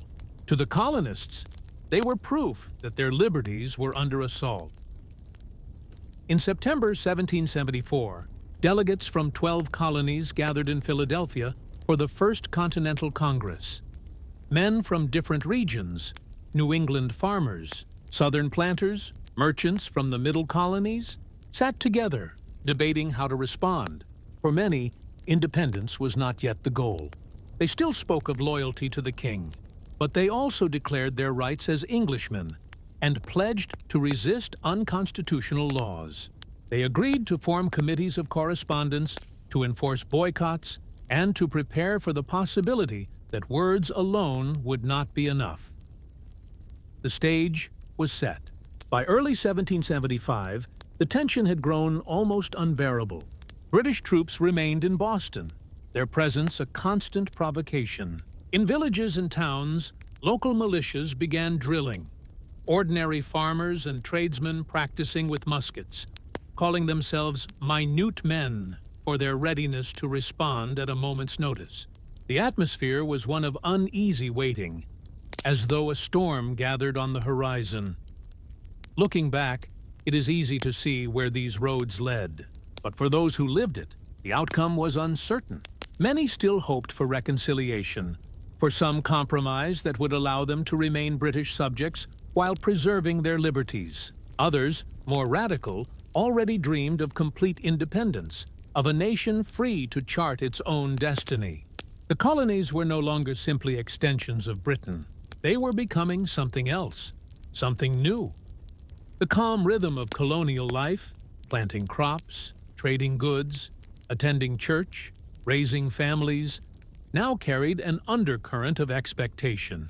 Every act of Parliament, every ship that entered a harbor, every speech in a tavern seemed to push the colonies closer to a breaking point. And in the quiet fields of New England, where men stacked muskets in barns and women stored powder in secret places, history itself seemed to hold its breath. Soon, the spark would be lit. The spring of 1775 arrived with an uneasy tension that seemed to seep into every corner of the American colonies. In Boston, the presence of British soldiers remained a heavy weight on the minds of its people. Red-coated regiments drilled in the streets, their boots striking cobblestones with mechanical precision, while ships of the Royal Navy anchored in the harbor, their cannons silently aimed toward the town. To the British, these forces were there to keep order, to ensure loyalty. To the colonists, they were symbols of domination, constant reminders that their freedoms could be stripped away at the point of a musket. Rumors spread faster than news could be printed. It was whispered in taverns, murmured in markets, and carried by riders along the dusty post roads. The British planned to move against the colonial militias. Weapons and powder, secretly gathered by local communities, were being targeted. The British command sought to disarm the rebels before rebellion could truly ignite. For months, General Thomas Gage, the commander of British forces in Boston, had tried to maintain control without provoking outright war. But his orders from London were clear. The colonies must be subdued and their defiance brought to heel. The colonists, however, were not idle. In Massachusetts, militias trained in secret, drilling with muskets, and preparing themselves for what many feared was inevitable. These men were not professional soldiers. They were farmers, blacksmiths, carpenters, and merchants. Yet they carried within them a fierce determination, an understanding that the struggle was no longer simply about taxes or trade, but about the very right to govern themselves. They called themselves minute men, promising to be ready at a moment's notice. Behind every barn door, in every village green, the colonies quietly prepared for war. The spark came in April. On the night of April 18, 1775, British troops marched out of Boston with a mission to seize colonial weapons stored in the town of Concord. Nearly 800 soldiers, commanded by Lieutenant Colonel Francis Smith and supported by Major John Pitcairn, moved silently through the countryside under cover of darkness. Their orders were simple: confiscate supplies, arrest suspected leaders, and show the colonists that rebellion would not be tolerated. But the countryside was alive with watchful eyes. Riders had already been sent out, spreading the alarm. The most famous among them was Paul Revere, who mounted his horse and rode through the night, shouting warnings. "The regulars are coming out!" Villages awoke to the sound of hooves pounding the earth. Church bells rang, drums beat, and lanterns flickered in windows as men grabbed muskets and hurried into the night. The message spread like fire. The British were on the move. As dawn approached, the British column reached the small town of Lexington. On the village green, about 70 colonial militia stood waiting, led by Captain John Parker. Their numbers were small compared to the approaching redcoats, but they stood their ground, their breath visible in the cold morning air. Parker, aware of the danger, is said to have told his men, "Stand your ground. Don't fire unless fired upon. But if they mean to have a war, let it begin here." The tension was unbearable. The British advanced, ordering the militia to disperse. Then, in the pale light of morning, a shot rang out. No one could later say who fired it, whether a nervous militiaman, a British soldier, or a shot from the shadows. But that single musket blast shattered the silence of centuries. Chaos erupted. British troops fired into the militia, and when the smoke cleared, 8 colonists lay dead, their blood soaking into the soil of Lexington. The Revolutionary War had begun. The British continued on to Concord, only to find that most of the colonial supplies had already been hidden away. At the North Bridge, however, hundreds of militia had gathered, their numbers swelling as men from nearby towns arrived. When the British attempted to cross, shots were exchanged. This time the colonists stood firm. Muskets cracked, smoke filled the air, and red-coated soldiers fell back in confusion. The tide had shifted. The once untrained farmers had stood their ground against the might of the King's army. What followed was a retreat that turned into a nightmare for the British. As they marched back toward Boston, colonial militias swarmed from every direction. From behind stone walls, from the cover of trees, from barns and fences, the colonists fired relentlessly. Mile after mile, the road became a gauntlet. By the time the weary British troops staggered into the safety of Boston, they had suffered heavy casualties. The colonies had not only resisted, they had drawn blood. News of Lexington and Concord spread rapidly, carried by riders and newspapers. Across the colonies, the story was told and retold. Ordinary men had faced the greatest empire on earth and lived to tell of it. For some, it was proof that reconciliation was no longer possible. For others, it was a moment of dread, a realization that the path ahead would be bloody and uncertain. But no one could deny that a line had been crossed. There was no turning back. In the weeks that followed, militias from across New England poured into the area around Boston, forming a makeshift army that surrounded the city. British troops were now effectively trapped inside, cut off from the countryside. Tension mounted as both sides prepared for what would come next. Meanwhile, in Philadelphia, the Second Continental Congress convened in May 1775. Delegates from all 13 colonies gathered once more, their debates filled with urgency. Some, like John Adams of Massachusetts, pressed for immediate action, arguing that the colonies must organize a continental army. Others, like John Dickinson of Pennsylvania, still hoped for reconciliation, believing that a final appeal to the king might prevent full-scale war. The chamber was filled with uncertainty. Yet there was a growing realization that the colonies must stand together. From this Congress came a momentous decision: the appointment of George Washington as Commander-in-Chief of the Continental Army. Washington, tall and dignified, a veteran of the French and Indian War, was seen as a unifying figure. His presence gave the colonies not just a leader, but a symbol of shared resolve. As summer approached, the first major battle erupted. On June 17, 1775, colonial forces fortified positions on the hills overlooking Boston. When British troops advanced to dislodge them, the result was the Battle of Bunker Hill. The colonists, though eventually forced to retreat, inflicted heavy casualties on the British. The message was clear: this would not be an easy conflict. Still, even amid the fighting, hope for peace lingered. In July, the Continental Congress sent the Olive Branch Petition to King George III, affirming loyalty to the Crown and asking for reconciliation. But the king, enraged by the growing rebellion, refused to receive it. Instead, he declared the colonies in open revolt. The divide was complete. Through the long months of 1775, the colonies transformed. Town meetings, once places for discussing local concerns, now became centers of revolutionary fervor.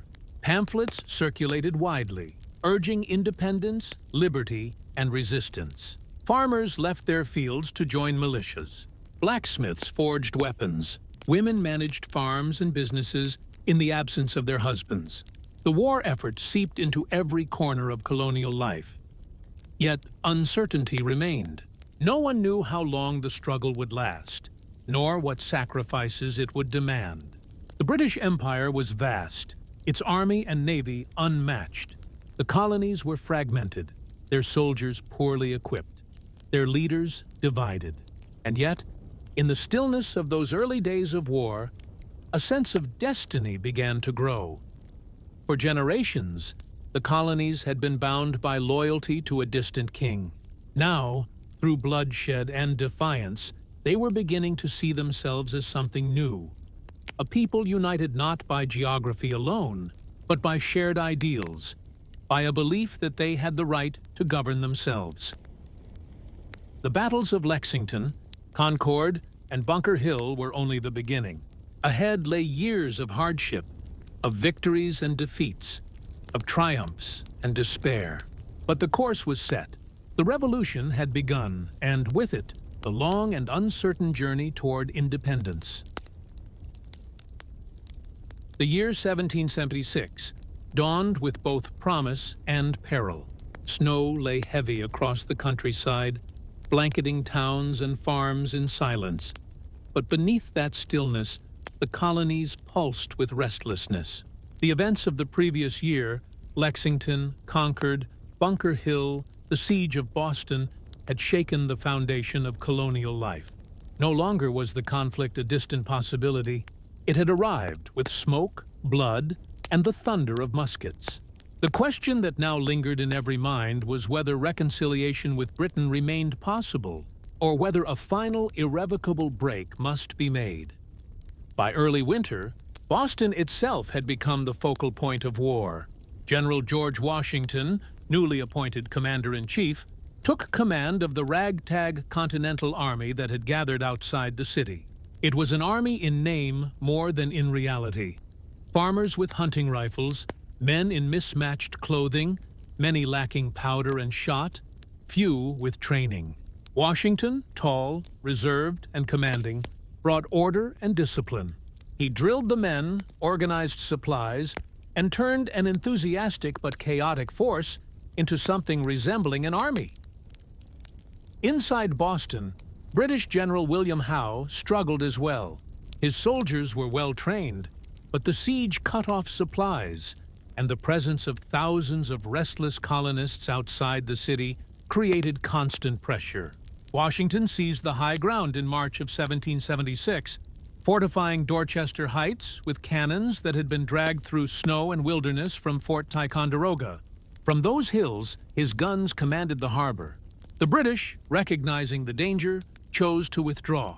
On March 17th, Their troops and Loyalist supporters boarded ships and sailed for Halifax, leaving Boston in colonial hands. The first great victory of the Revolution had come, not by direct battle, but by persistence and strategy. Yet victory in Boston did not mean safety. Britain was far from finished. Across the Atlantic, King George III and Parliament were determined to crush the rebellion. Ships and regiments were already being prepared to sail, an overwhelming force that would soon descend on New York. Washington and his army knew that the struggle was only beginning. Meanwhile, in Philadelphia, the Second Continental Congress continued its debates. The delegates represented a spectrum of opinion. Some still clung to the hope of peace, fearful of the consequences of outright independence. Others, increasingly convinced that reconciliation was impossible, pressed for bold action. The Olive Branch Petition had been rejected, and the King's declaration that the colonies were in open rebellion left little room for compromise.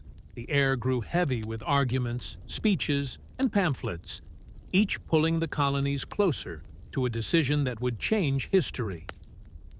Into this atmosphere came a pamphlet that electrified the colonies.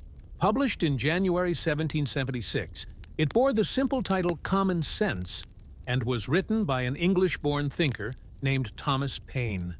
His words, plain and direct, cut through hesitation. He argued that it was absurd for a continent to be governed by an island, that monarchy was a system rooted in tyranny, and that America's destiny lay in independence. He wrote not for scholars, but for farmers, merchants, and laborers. His phrases carried the rhythm of conviction.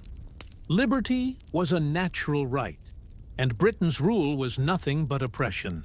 Within weeks, tens of thousands of copies spread across the colonies.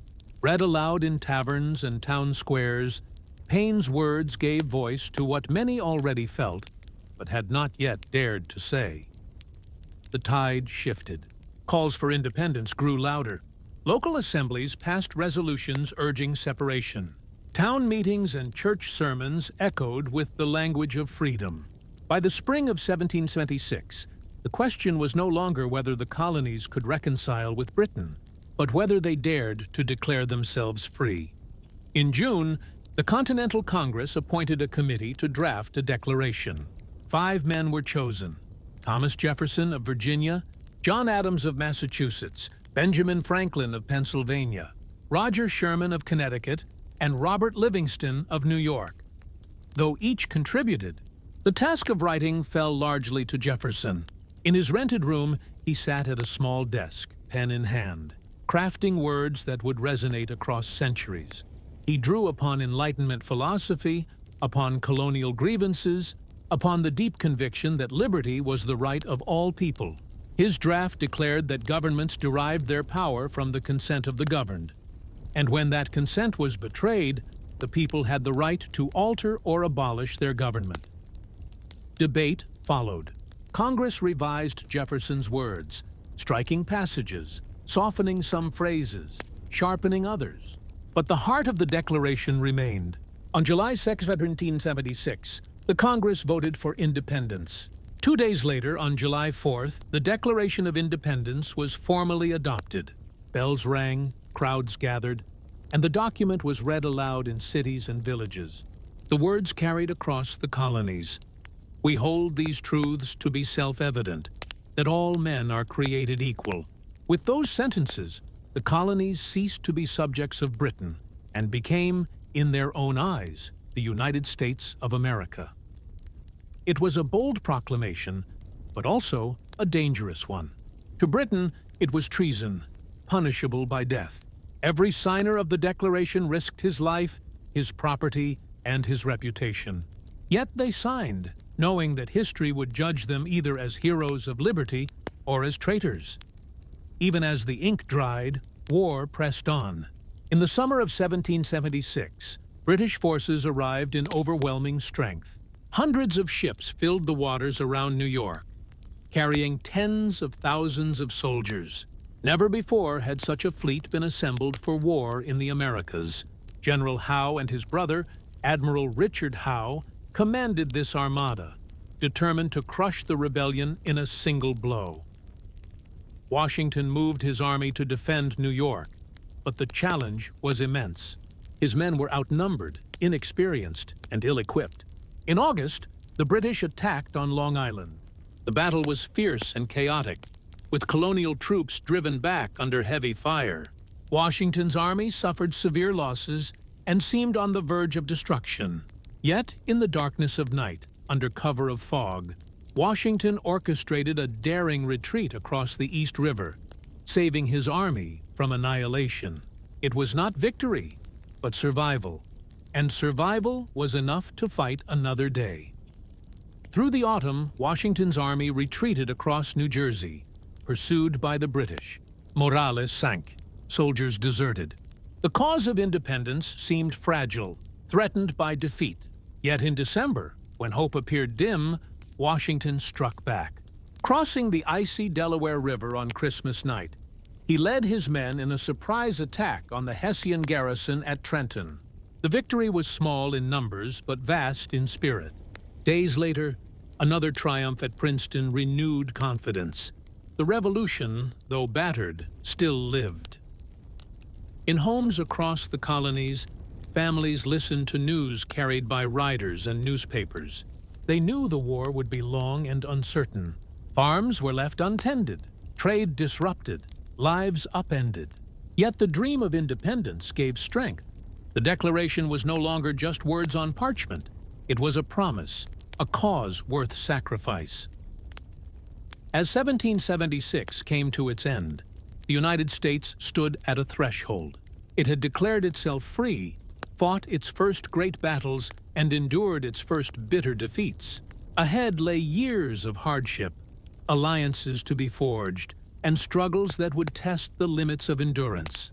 But the course was set, and the world could no longer ignore the voice of a new nation rising on the shores of America. The war for independence had now entered a phase where survival itself was a victory.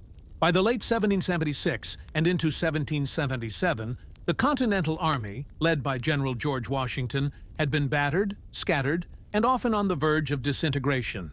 Supplies were desperately short, soldiers were hungry and poorly clothed, and the spirit of revolution that had burned brightly at the signing of the Declaration seemed to flicker in the winds of defeat. Yet, it was in this bleak moment that the character of the young United States began to solidify, tested not in triumph, but in the long endurance of struggle. Washington's army had suffered heavy blows in New York.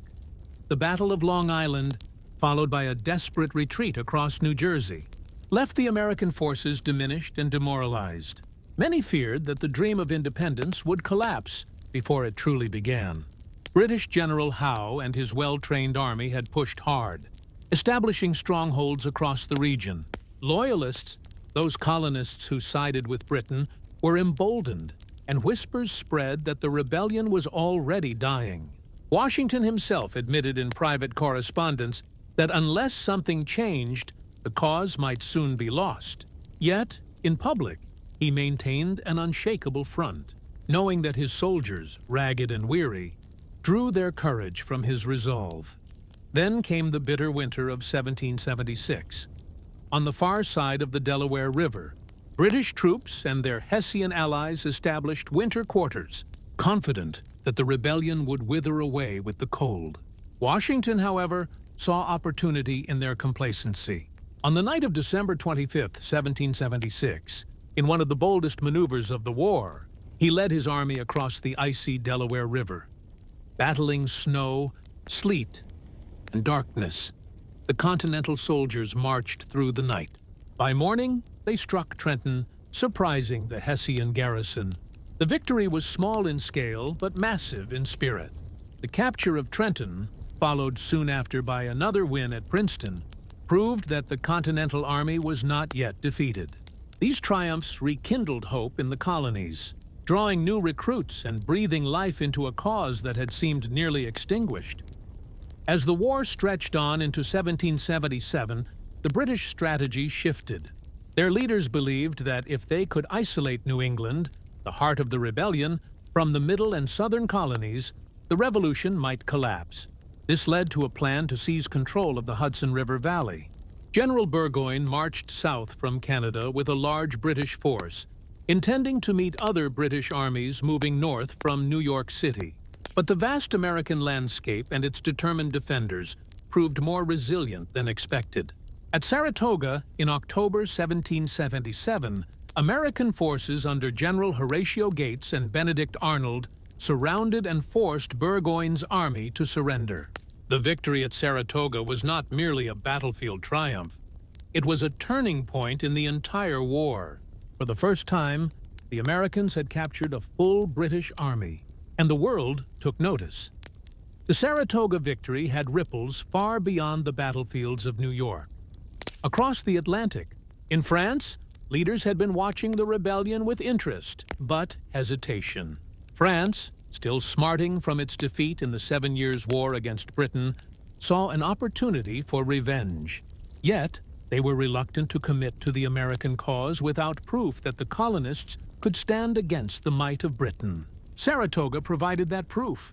In 1778, France formally allied with the United States, sending supplies, funds, and eventually troops and ships to the fight. Spain and the Dutch Republic, too, would later enter the conflict, transforming what had been a colonial rebellion into a global war.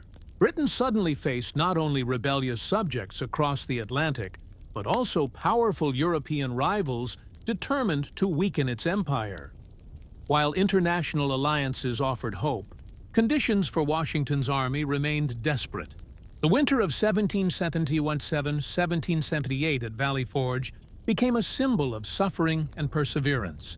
In the Pennsylvania countryside, the Continental Army endured months of bitter cold, hunger, and disease. Soldiers lacked shoes, their feet wrapped in rags, leaving bloody trails in the snow. Huts offered little warmth, and sickness spread quickly in the cramped quarters. Morale faltered, and desertion was common. Yet, out of this suffering emerged a new strength. At Valley Forge, under the training of Baron Friedrich von Steuben, a Prussian officer who volunteered his services, the ragged Continental soldiers were drilled into a more disciplined, effective fighting force. Von Steuben introduced a system of training that instilled order, precision, and unity. When spring came, the army that emerged from Valley Forge was no longer a loose collection of militias, but a more cohesive, battle-ready force. Beyond the battlefields, the revolution was reshaping colonial society. Families were divided, with fathers against sons, brothers against brothers. Loyalists faced suspicion, exile, or even violence. Enslaved Africans saw in the war both peril and possibility. Some were promised freedom for fighting with the British, while others were moved by revolutionary rhetoric to hope for liberty in a new nation. Native American tribes, too, were caught in the conflict, some siding with Britain in hopes of halting colonial expansion, others seeking alliances with the rebels. The war was never a neat struggle between two armies. It fractured communities, lives, and long-held relationships. The years that followed saw battles shift from north to south. In the southern colonies, British forces hoped to rally loyalist support and cut into the revolution's strength. Cities like Savannah and Charleston fell, and brutal partisan warfare erupted across the Carolinas. Leaders like Nathanael Greene and Francis Marion used guerrilla tactics to harass British forces, stretching supply lines thin and eroding their control. In these southern campaigns, the war revealed itself as a conflict not only of armies, but of endurance, waged across farms, swamps, and towns. Meanwhile, the alliance with France brought direct military aid. French fleets challenged British control of the seas, and French troops joined the Continental Army. This partnership would prove decisive in the years to come. The war was grinding on, costly for both sides, but the Americans now stood with powerful allies, and the dream of independence no longer seemed impossible. By 1781, the conflict reached a climax. In Virginia, British General Cornwallis fortified his position at Yorktown, believing the Royal Navy would provide support. Instead, French ships under Admiral de Grasse blockaded the coast, while Washington and French General Rochambeau marched their armies south. The siege of Yorktown was relentless, and after weeks of bombardment, Cornwallis surrendered. The surrender at Yorktown effectively ended major fighting, though smaller skirmishes would continue. Peace negotiations soon followed. In 1783, the Treaty of Paris was signed. Britain, exhausted and facing pressures at home and abroad, recognized the independence of the United States. The new nation's boundaries stretched from the Atlantic coast to the Mississippi River, from the Great Lakes to Spanish Florida. For the first time, the colonies were not colonies at all, but a free and independent nation. The victory, however, was only the beginning of a new struggle. The war had left behind debts, divisions, and questions. What kind of government would the United States build? How could 13 diverse states, each jealous of its own rights and powers, unite under a single system? And what of the ideals of liberty and equality? How would they be reconciled with the realities of slavery, inequality, and expansion? These questions loomed large as the young nation took its first steps into independence. The revolution had begun with anger over taxes and imperial control, but it ended with something far greater: the birth of a nation that would attempt, in its imperfect and halting way, to embody the principles of self-government and freedom. The American Revolution was both a war of muskets and cannons and a war of ideas. It left scars across the land, divided communities, and reshaped lives. Yet, it also laid the foundation for a new political experiment, one that would influence movements for liberty across the globe. The story of independence was complete, but the story of the United States was only beginning. The revolution closed one chapter and opened another: the long, uncertain journey of building a nation. When the guns of the revolution finally fell silent in 1783, the American colonies stood victorious. But victory was not the same as stability.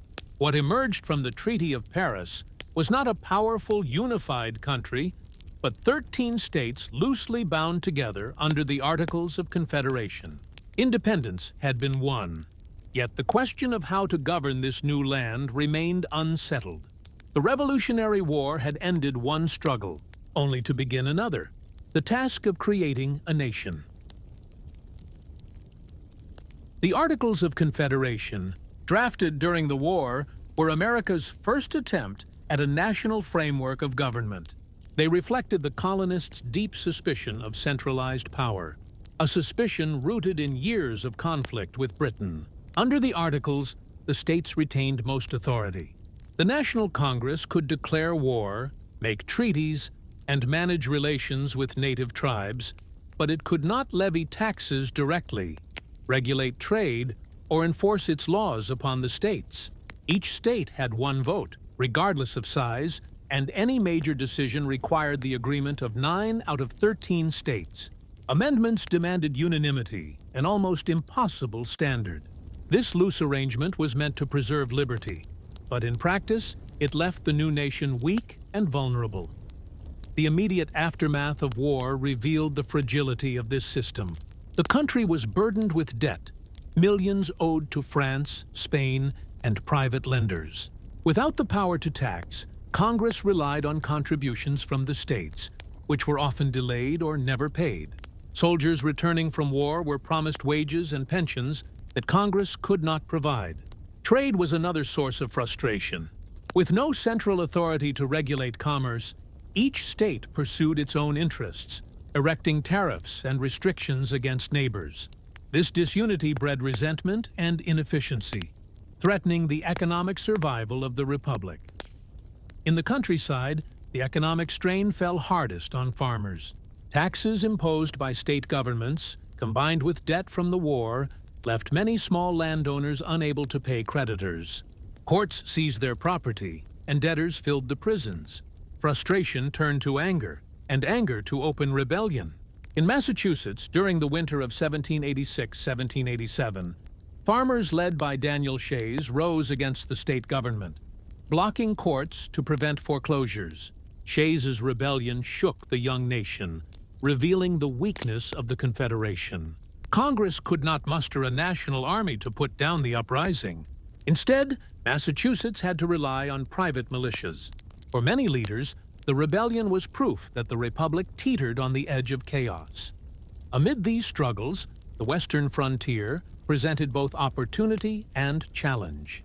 The vast lands between the Appalachian Mountains and the Mississippi River had been ceded to the United States in the Treaty of Paris. Settlers moved westward, seeking farmland and fortune, but their expansion clashed with native nations who resisted encroachment.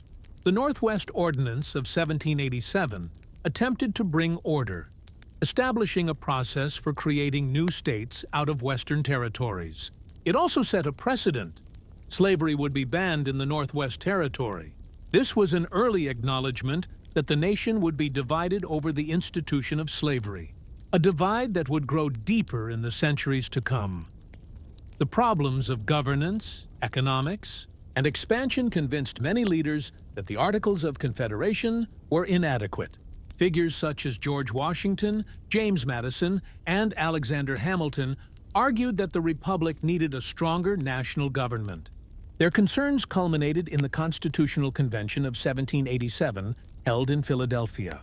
Delegates from 12 states gathered in secrecy, originally intending to revise the Articles, but soon deciding to draft an entirely new framework.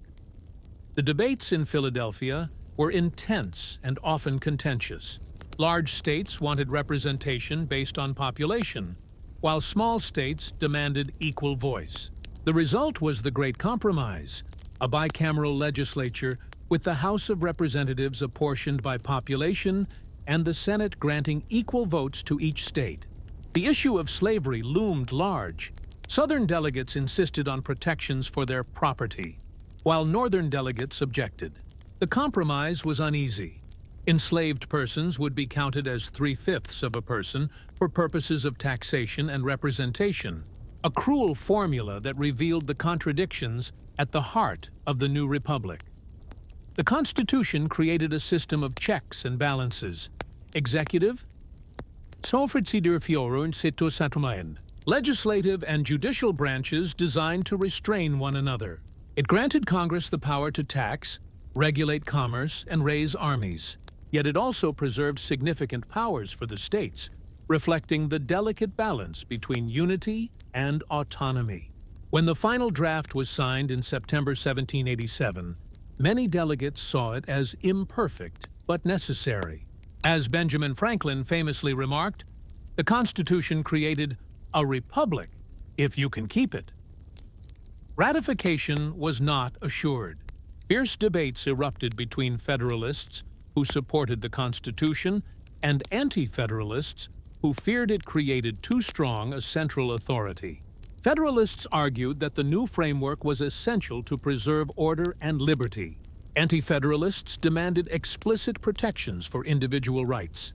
Their opposition eventually secured the addition of the Bill of Rights, the first 10 amendments to the Constitution, guaranteeing freedoms of speech, religion, press, assembly, and due process.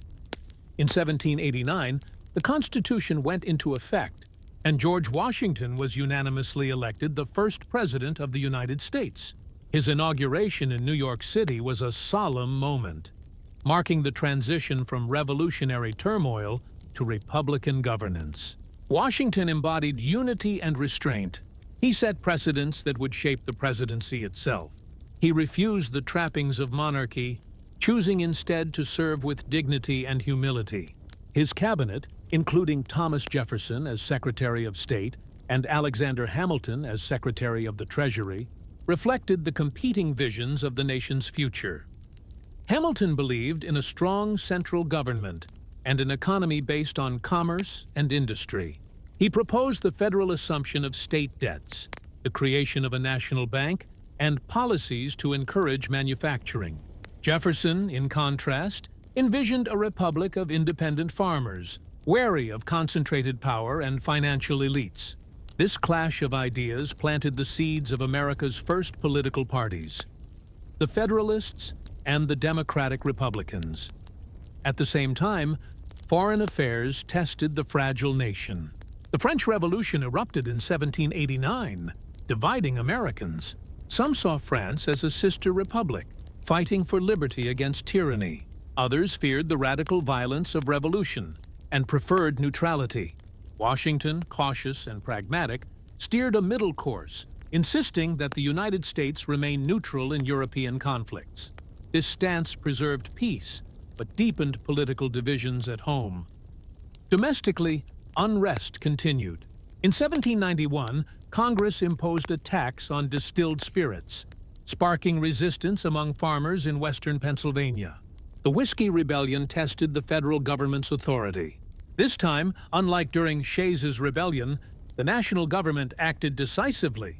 Washington personally led troops to suppress the uprising, demonstrating that the Constitution had created a government capable of enforcing its laws. As the 1790s advanced, the challenges of nation-building remained immense. The capital was moved to a new city, Washington, D.C., symbolizing a fresh start.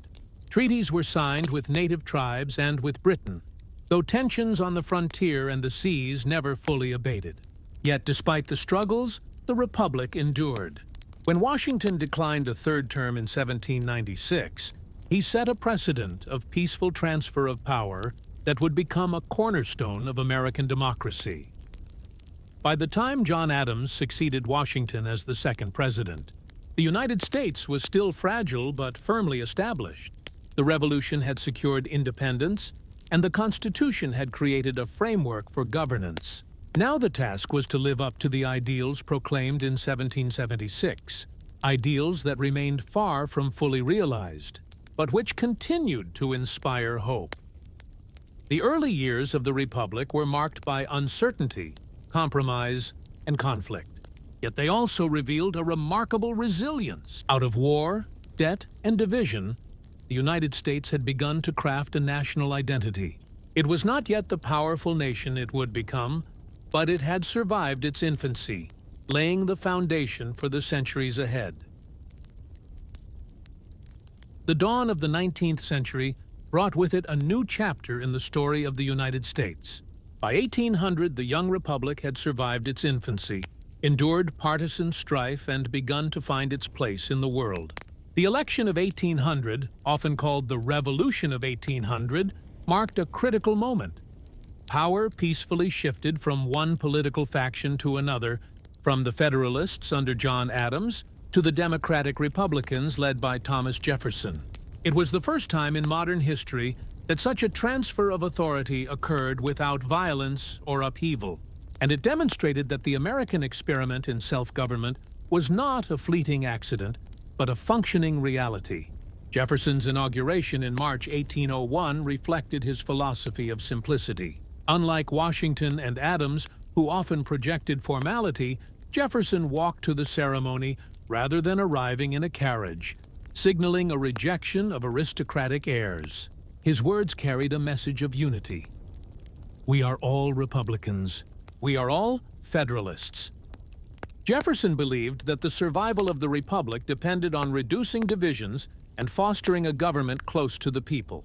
He favored limited federal power, cutting military expenditures, and shrinking the national debt. Yet, despite his vision of a small government, Jefferson's presidency would see the United States take bold steps that expanded both territory and authority in ways even he had not anticipated. One of the most transformative events of Jefferson's tenure came in 1803 with the Louisiana Purchase. Napoleon Bonaparte, embroiled in wars across Europe and facing rebellion in the Caribbean, was willing to sell France's vast claim to the Louisiana Territory. For $15 million, the United States acquired land stretching from the Mississippi River to the Rocky Mountains, effectively doubling the size of the nation.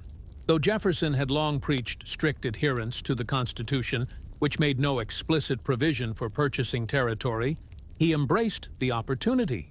The Louisiana Purchase symbolized the nation's ambition and its future, an open continent filled with promise and potential. To explore this immense new acquisition, Jefferson commissioned the Corps of Discovery, led by Meriwether Lewis and William Clark. Their expedition, which began in 1804, trekked thousands of miles through uncharted lands, encountering vast plains, towering mountains, and winding rivers. They mapped routes, cataloged plants and animals, and established relations with numerous native tribes. The journals of Lewis and Clark revealed a continent both abundant and challenging. For Americans reading their reports, the West became not only a geographical space, but also a symbol of destiny, a frontier to be settled and transformed. Yet expansion brought conflict. Native American nations who had lived for centuries on the lands, now claimed by the United States, faced increasing pressure as settlers pushed westward. Some tribes sought accommodation while others resisted. The growing tension foreshadowed decades of displacement, warfare, and broken promises. The Louisiana Purchase promised opportunity for the Republic, but signaled the beginning of profound upheaval for indigenous peoples. While Jefferson celebrated expansion, foreign affairs troubled his administration. The Napoleonic Wars in Europe spilled across the Atlantic, drawing the United States into a precarious position between Britain and France. Both nations sought to block American trade with their enemy. British naval forces, in particular, angered Americans by seizing ships and impressing sailors, forcing them into service for the Royal Navy. Jefferson, determined to avoid war, attempted economic pressure instead of military conflict. The Embargo Act of 1807 prohibited American ships from trading with foreign ports. Jefferson hoped it would coerce Britain and France into respecting American neutrality. Instead, the embargo devastated American commerce, especially in New England, where ports lay idle and merchants suffered.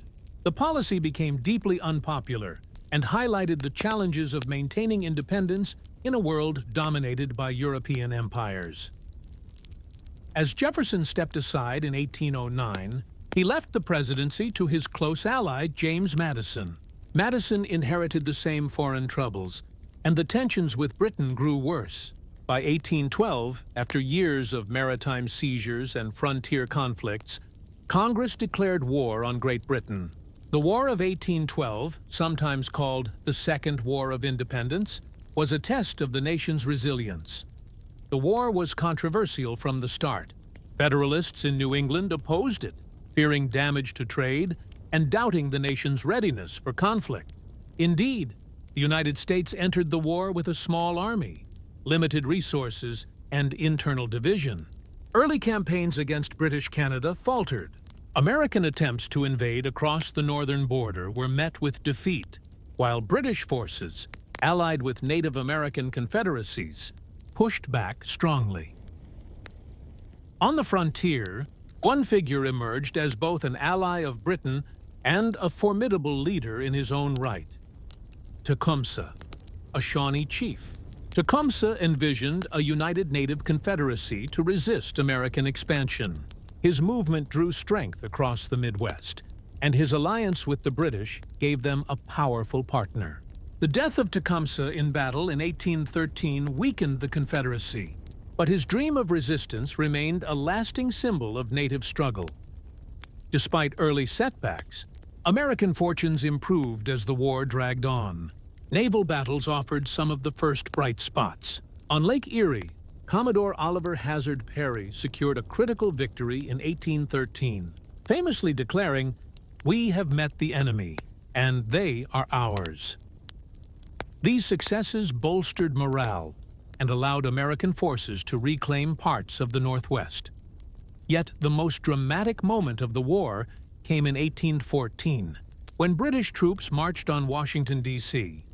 After defeating American forces at Bladensburg, they entered the capital, setting fire to public buildings, including the Capitol and the White House. Smoke and flames filled the sky, a humbling reminder of the young nation's vulnerability. But the humiliation was followed by resilience. In Baltimore, American defenders held firm at Fort McHenry, inspiring Francis Scott Key to pen the words that would later become the Star-Spangled Banner. In the South, General Andrew Jackson rose to prominence. At the Battle of New Orleans in January 1815, Jackson's diverse army of regulars, militia, free black men, and even pirates inflicted a decisive defeat on the British. The victory came after a peace treaty had already been signed in Ghent, ending the war. But news traveled slowly across the Atlantic. Nevertheless, the triumph at New Orleans became a symbol of American pride and propelled Jackson to national fame. The Treaty of Ghent restored pre-war boundaries but resolved none of the issues of maritime rights that had sparked the conflict. Still, Americans celebrated the war as a vindication of independence. For many, it proved that the Republic could stand against one of the world's great powers. The era of good feelings that followed was marked by a sense of unity and national confidence, though the divisions of politics and society were never far from the surface. The early 19th century had transformed the United States. Jefferson's election had demonstrated the durability of Republican government. The Louisiana Purchase had doubled the nation's size and expanded its horizons. The War of 1812 had tested and affirmed its resilience. Yet, alongside these achievements lay unresolved questions about the rights of native peoples, the morality of slavery, the balance between liberty and power. These issues would continue to shape the course of American history in the decades to come. The United States stood at the threshold of expansion and change. The frontier beckoned, industry began to stir, and new voices called for reform. The nation was no longer a fragile experiment. It was, instead, an emerging power, still defining itself, but increasingly confident in its destiny. The conclusion of the War of 1812 left the United States scarred, but strangely stronger. Though the treaty that ended the war restored things largely to the way they had been, the nation emerged with a new sense of unity and confidence. The victory at New Orleans, the resilience shown in the face of the burning of Washington, and the ability to stand against the British once again gave Americans a feeling of pride that transcended regional and political divisions. This period that followed is often remembered as the era of good feelings, a phrase used to describe the spirit of harmony and national purpose that seemed to characterize the decade after 1815. President James Monroe, elected in 1816, presided over much of this era. Monroe, a veteran of the Revolution and a respected statesman, symbolized continuity with the founding generation. His presidency was marked by widespread optimism. The Federalist Party, once a major force, had collapsed after its opposition to the War of 1812, leaving the Democratic Republicans dominant. For a time, partisan politics seemed muted. Without fierce party competition, the nation focused on development, expansion, and questions of identity. Yet beneath the surface of unity, old tensions remained, between North and South, between East and West, and between freedom and slavery. One of the most visible signs of American confidence during this period was the push for westward expansion. Settlers poured into new territories, moving beyond the Appalachian Mountains in greater numbers than ever before. The construction of new roads, such as the National Road, and the development of canals, most famously the Erie Canal completed in 1825, opened connections between the interior and the coastal states. The Erie Canal linked the Great Lakes with the Atlantic Ocean via the Hudson River, dramatically reducing the cost of transporting goods and encouraging trade and migration. Towns and cities grew along its route, and New York City emerged as a major economic hub, foreshadowing its future dominance in finance and commerce. The growing infrastructure fueled what historians call the market revolution. Traditional, small-scale farming and local exchange gradually gave way to larger markets, cash crops, and industrial production. Textile mills in New England began to transform cotton into cloth on a large scale, linking the rural South, where cotton was grown by enslaved laborers, to the industrial North. This economic integration brought prosperity, but it also deepened the reliance on slavery in the South and created new inequalities in the urban North. Amid expansion and economic growth, the nation confronted the delicate balance of slavery in its politics. The addition of new states threatened to upset the equilibrium between free and slave states in Congress. The Missouri Crisis of 1820 forced the country to grapple with this issue directly. Missouri applied for statehood as a slave state, sparking fears in the North of the expansion of slavery and concerns in the South about limits to their institution. The Missouri Compromise, engineered by Henry Clay, admitted Missouri as a slave state and Maine as a free state, preserving the balance in the Senate. It also prohibited slavery in the Louisiana Territory north of the latitude 36 to 30 Eid line. While the compromise offered temporary peace, it underscored how divisive slavery had become and foreshadowed future conflict. During Monroe's presidency, American foreign policy also took a bold step. In 1823, Monroe, with significant input from his Secretary of State John Quincy Adams, issued what came to be known as the Monroe Doctrine. It declared that the Western Hemisphere was closed to further European colonization and that any attempt by European powers to interfere in the affairs of the Americas would be considered a hostile act against the United States. At the same time, it pledged that the U.S. would not interfere in European conflicts. Though the nation lacked the military power to enforce such a declaration, the Monroe Doctrine asserted a vision of American influence that would echo for generations. It revealed the growing confidence of the Republic and its ambition to shape the destiny of the hemisphere. The era of good feelings, however, was not without turmoil. Economic growth was often unstable, and in 1819 the nation experienced its first major financial crisis, the Panic of 1819. Caused by a collapse in agricultural prices and widespread speculation, the panic led to bank failures, unemployment, and hardship for many farmers and laborers. The crisis revealed the volatility of the new market economy and shook faith in the young nation's financial institutions. As Monroe's presidency drew to a close, new leaders began to emerge. Figures such as Henry Clay of Kentucky, John C. Calhoun of South Carolina, and Daniel Webster of Massachusetts represented different regions and interests, each with distinct visions for the nation's future.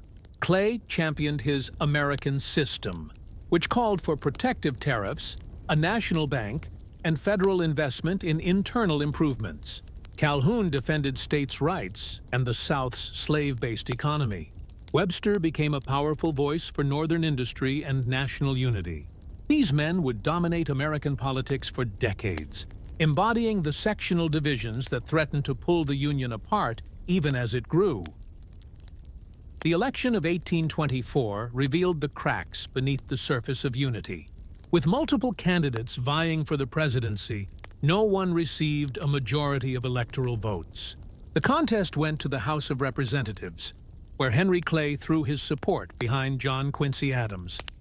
Adams won, but Andrew Jackson, who had received the most popular and electoral votes, denounced the outcome as a corrupt bargain. The bitterness of this election shattered the illusion of nonpartisan politics. Factions coalesced into new political parties, setting the stage for the second-party system. Adams, though brilliant and visionary, struggled as president. His proposals for national improvements and scientific advancement met resistance from Congress.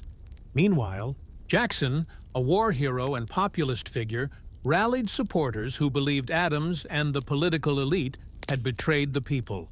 The election of 1828 became one of the most contentious in American history, with personal attacks, fierce rhetoric, and unprecedented public engagement. Jackson's victory marked the rise of a new political era, one characterized by mass democracy, party organization, and the growing influence of popular will. Andrew Jackson's presidency symbolized a shift in American politics. He portrayed himself as the champion of the common man, standing against entrenched elites. Jackson expanded the reach of democracy by broadening suffrage to most white men, regardless of property ownership. His supporters formed the Democratic Party, while his opponents, united in their opposition, became the Whigs. Political life became more vibrant, more divisive, and more connected to the lives of ordinary citizens. Yet Jackson's vision of democracy was far from universal. For Native Americans, his presidency brought tragedy. The Indian Removal Act of 1830 authorized the forced relocation of native tribes from their ancestral lands in the southeast to territories west of the Mississippi. The policy culminated in the Trail of Tears, during which thousands of Cherokee and other tribes were driven from their homes, suffering immense loss and death along the journey. For enslaved African Americans, too, Jacksonian democracy meant little. The expansion of cotton cultivation and the growth of slavery in the Deep South entrenched a system of bondage even more deeply into the nation's fabric. Economically, Jackson's presidency was marked by battles over banking. He distrusted the Second Bank of the United States, viewing it as a tool of wealthy elites.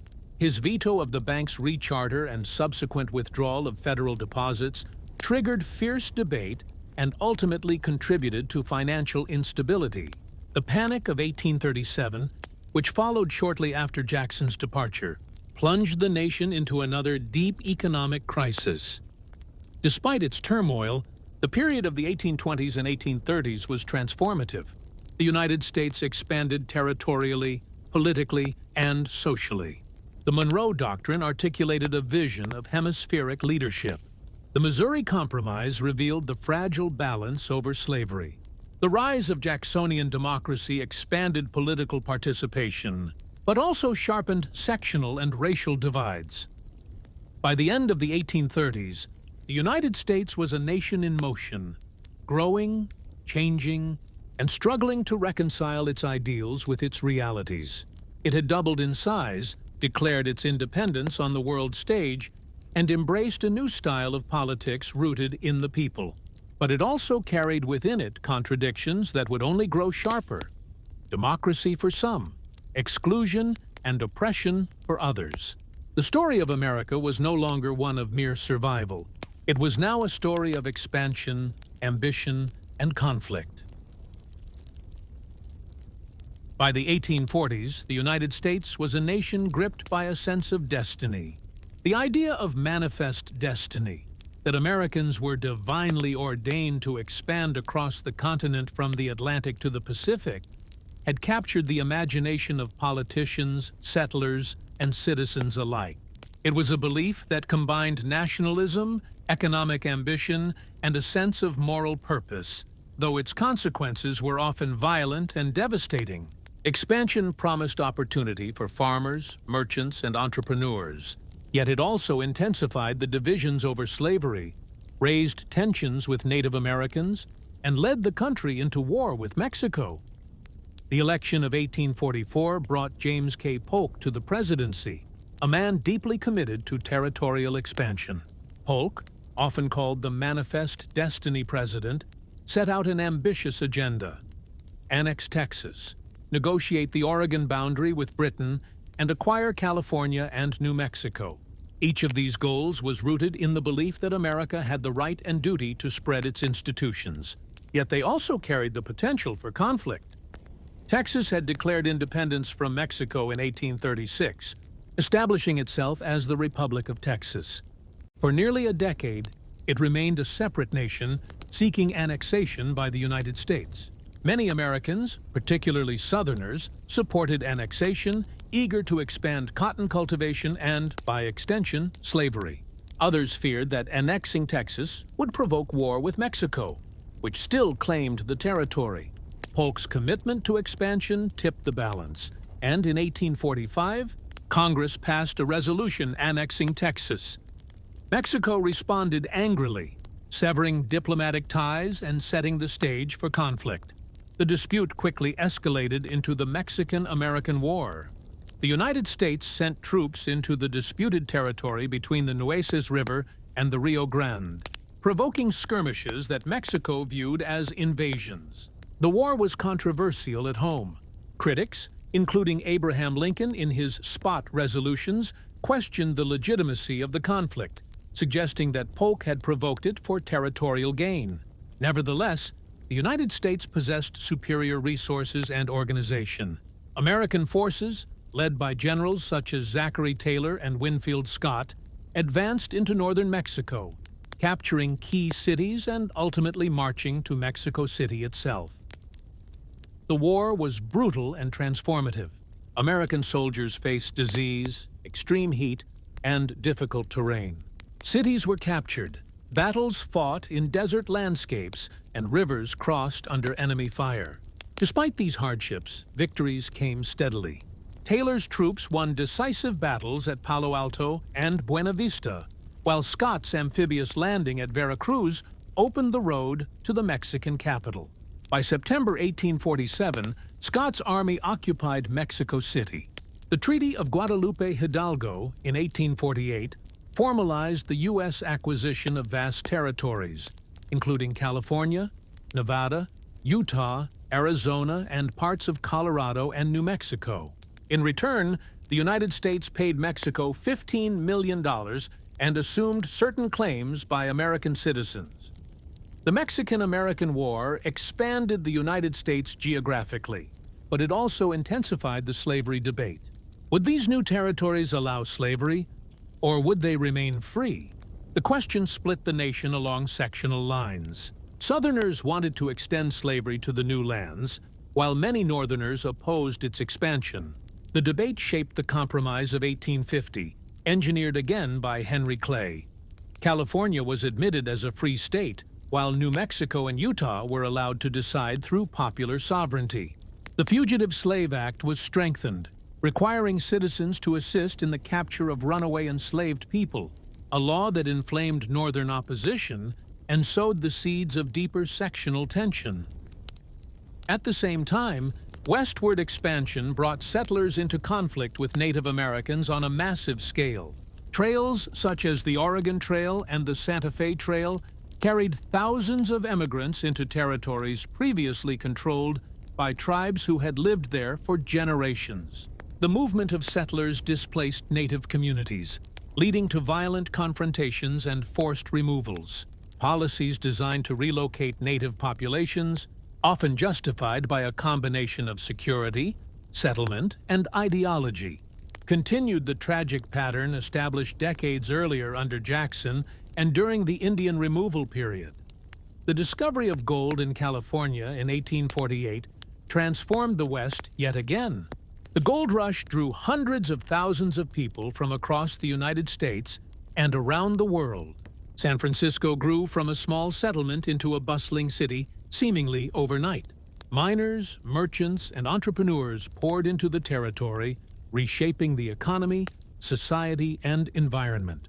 But this influx also exacerbated conflicts with Native Americans, displaced Mexicans who had lived in the region, and created lawlessness in many mining towns.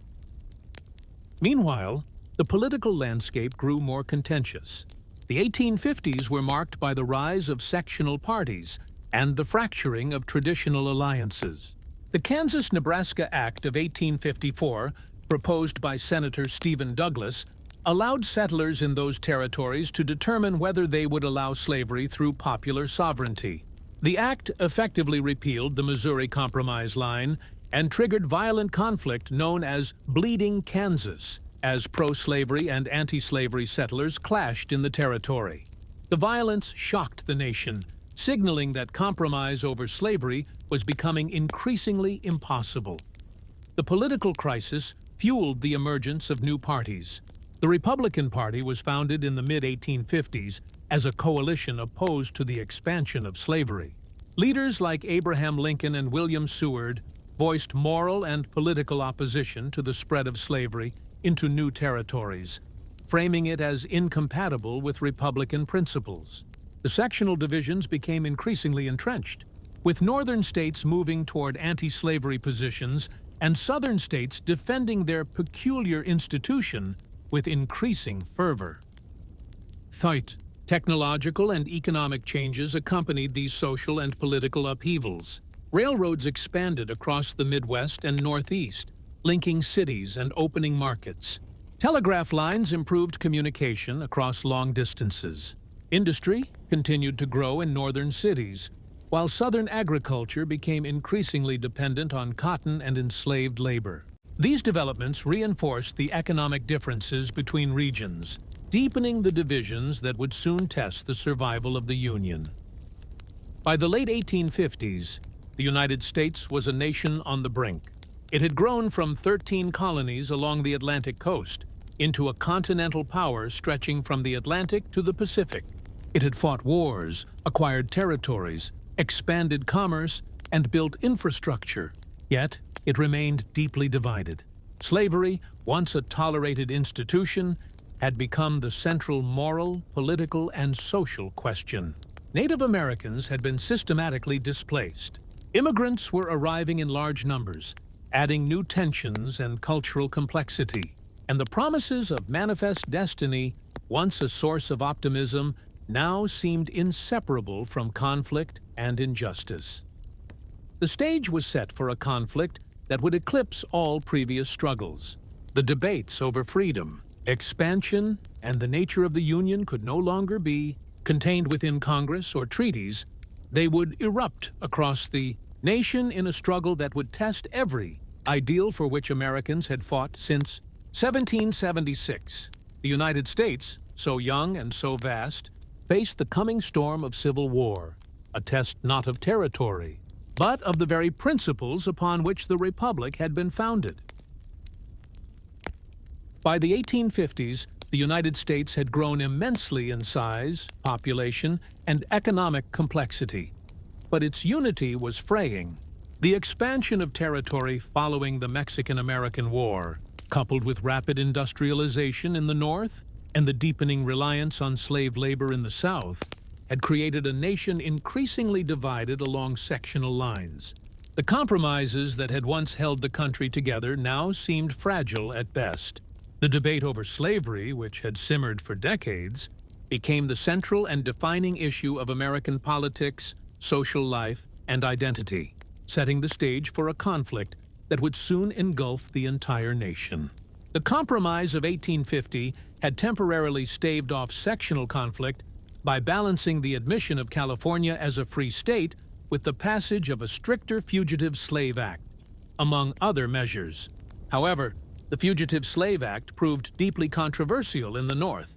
Northern citizens, outraged by laws that required them to aid in the capture of escaped enslaved people, began organizing abolitionist networks and resistances. Figures like Harriet Tubman and others in the Underground Railroad became central to the effort to assist fugitive slaves, moving them northward toward freedom in Canada. This heightened moral and political tensions as southern states demanded stricter enforcement, while northern states increasingly resisted compliance. The Kansas-Nebraska Act of 1854 further inflamed the situation. By allowing settlers in Kansas and Nebraska territories to determine the legality of slavery through popular sovereignty, it effectively repealed the Missouri Compromise line of 1820. Pro-slavery settlers from Missouri flooded into Kansas, hoping to sway the vote, while anti-slavery settlers from the North arrived to counter them. The result was a period of violent conflict known as Bleeding Kansas, with rival militias burning homes, raiding settlements, and engaging in pitched battles. John Brown, a radical abolitionist, became infamous during this period for leading armed attacks on pro-slavery settlers, believing that violent action was necessary to confront the moral atrocity of slavery. The violence in Kansas demonstrated that compromise alone could no longer contain the sectional tensions that had been building for decades. Meanwhile, the nation's legal system became a battleground over the question of slavery.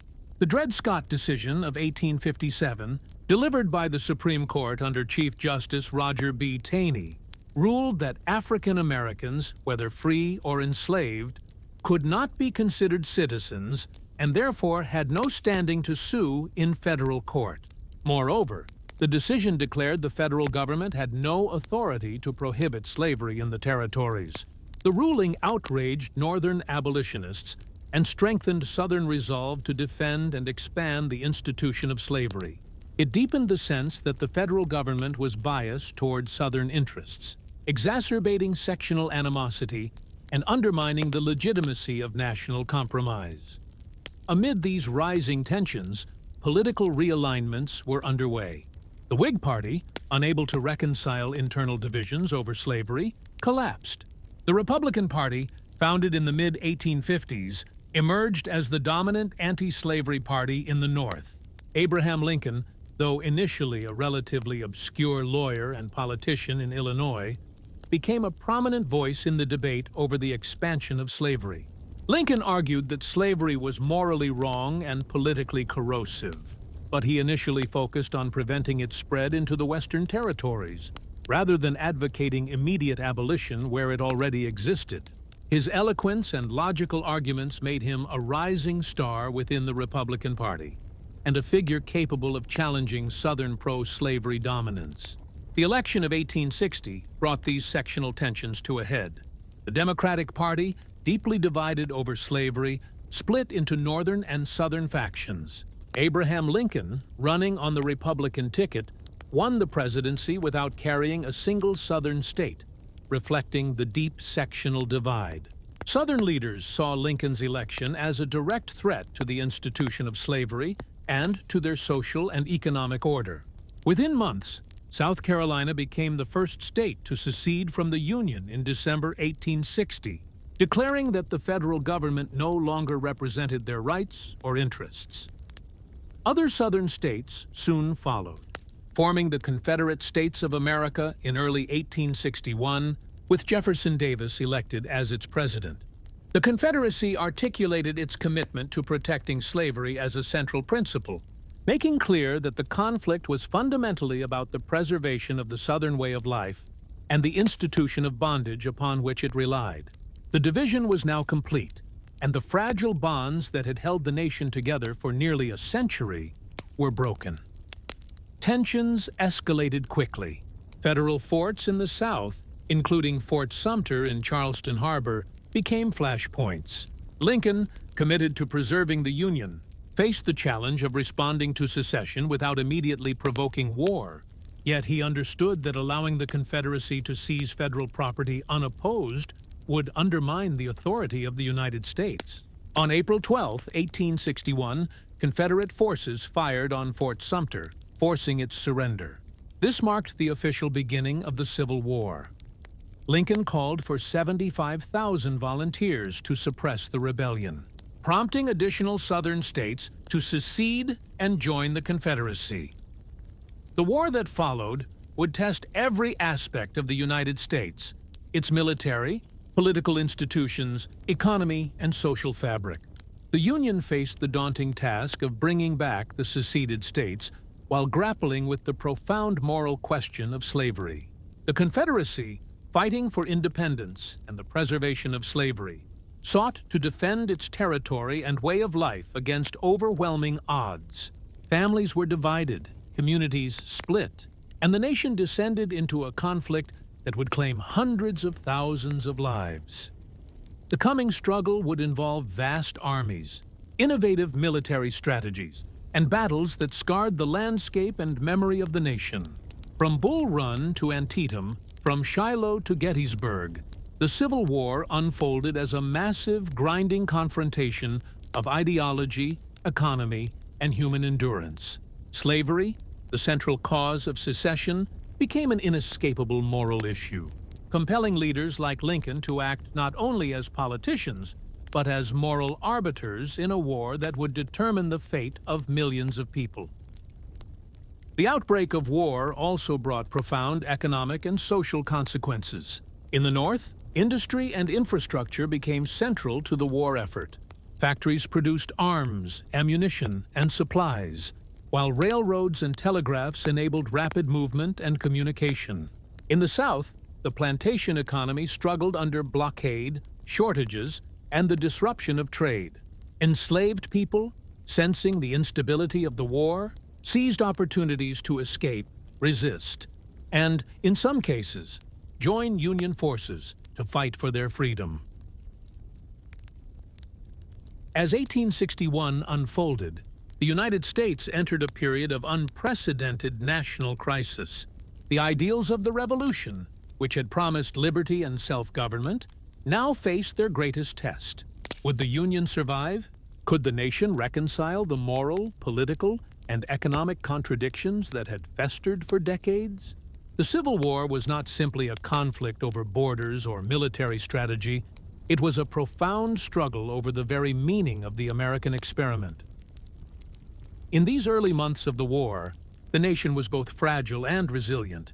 Leaders on both sides understood the stakes were monumental, though their visions of the country's future were irreconcilable. Families prepared to send sons to fight, communities braced for destruction, and the country, still young in its national consciousness, confronted the reality that the choices made now would echo through generations. The war would be long, bloody, and transformative, testing not only armies, but the ideals of liberty, equality, and union upon which the United States had been founded. The Civil War, which began with the bombardment of Fort Sumter in April 1861, quickly became the defining conflict in the history of the United States. What had started as a confrontation over secession and the authority of the federal government evolved into a profound struggle over the future of the nation and the fate of millions of enslaved people. Both the Union and the Confederacy mobilized enormous resources, and the scale of the conflict transformed every aspect of American life. From the outset, the Union faced immense challenges. Though it had a larger population, more factories, and an extensive railroad network, these advantages did not immediately translate into military success. The Confederacy, fighting primarily on its own territory, leveraged familiarity with the landscape, strong military leadership, and a deep commitment to defending its homes and way of life. Figures such as Robert E. Lee, Stonewall Jackson, and J.E.B. Stuart became legendary for their skill and daring, creating formidable obstacles for Union forces. The first major engagement, the First Battle of Bull Run, Manassas, in July 1861, shattered the illusions of a quick war. Northern troops, inexperienced and poorly coordinated, were routed by Confederate forces, forcing a chaotic retreat back to Washington. D.C. civilians who had come to watch the battle in curiosity witnessed the brutality and chaos firsthand, marking the beginning of the realization that the conflict would be long and deadly. Union leadership struggled to find effective generals during the early years of the war. The political and military establishment debated strategy, faced logistical challenges, and wrestled with morale issues. Ulysses S. Grant, who would later become the commander of all Union armies, initially gained recognition with victories in the Western Theater, including the capture of Forts Henry and Donelson in 1862. Grant's approach emphasized relentless pressure on Confederate forces, exploiting the North's superior resources and industrial capacity. In the East, Robert E. Lee assumed command of the Army of Northern Virginia in 1862, demonstrating both tactical brilliance and strategic daring. His campaigns in Virginia, Maryland, and Pennsylvania, culminating in the Battle of Antietam in September 1862, brought tremendous casualties. Antietam, the bloodiest single day in American history, ended Lee's invasion of the North and provided Abraham Lincoln with the political opportunity to issue the preliminary Emancipation Proclamation. This executive order, effective January 1, 1863, declared that all enslaved people in Confederate-held territory would be free. While it did not immediately free all enslaved individuals, it fundamentally altered the character of the war, linking the Union cause with the moral imperative of ending slavery. The Emancipation Proclamation also had strategic implications. It discouraged European powers, particularly Britain and France, from recognizing or supporting the Confederacy, as public opinion in Europe largely opposed slavery. Additionally, it allowed African Americans to join the Union Army and Navy, contributing tens of thousands of troops who provided labor, intelligence, and combat support, reshaping the composition and character of Union forces. Meanwhile, the war's brutality intensified. Battles such as Gettysburg in July 1863, Vicksburg in Mississippi, and Chickamauga in Georgia exemplified the scale of the conflict. Gettysburg, often regarded as the turning point in the Eastern Theater, saw Lee's army repelled after 3 days of intense combat, resulting in staggering casualties on both sides. At the same time, Grant's siege of Vicksburg gave the Union control of the Mississippi River, effectively splitting the Confederacy and demonstrating the growing strategic effectiveness of Union operations. The home front experienced tremendous strain. Northern and Southern civilians alike endured shortages, inflation, and the constant anxiety of loved ones at war. In the South, the Union blockade and the devastation of farmland and infrastructure created food scarcity and economic hardship. In the North, industrial production ramped up to supply armies, yet workers faced strikes and labor disputes. Women assumed new roles, managing farms, businesses, and households in the absence of men, while also serving as nurses, organizers, and volunteers. Figures such as Clara Barton emerged, providing care to soldiers on both sides and laying the groundwork for future humanitarian efforts. As the war progressed, Lincoln's leadership became increasingly critical. He balanced the demands of military strategy, political opposition, and public opinion while pursuing the goal of preserving the Union. The president faced criticism from all sides. Radical Republicans pressed for immediate and uncompensated abolition. Democrats accused him of overreach, and generals struggled under immense pressure. Lincoln's capacity for patience, judgment, and moral clarity gradually shaped the Union war effort into a coherent strategy aimed not only at defeating Confederate armies, but also at transforming the social and political landscape of the nation.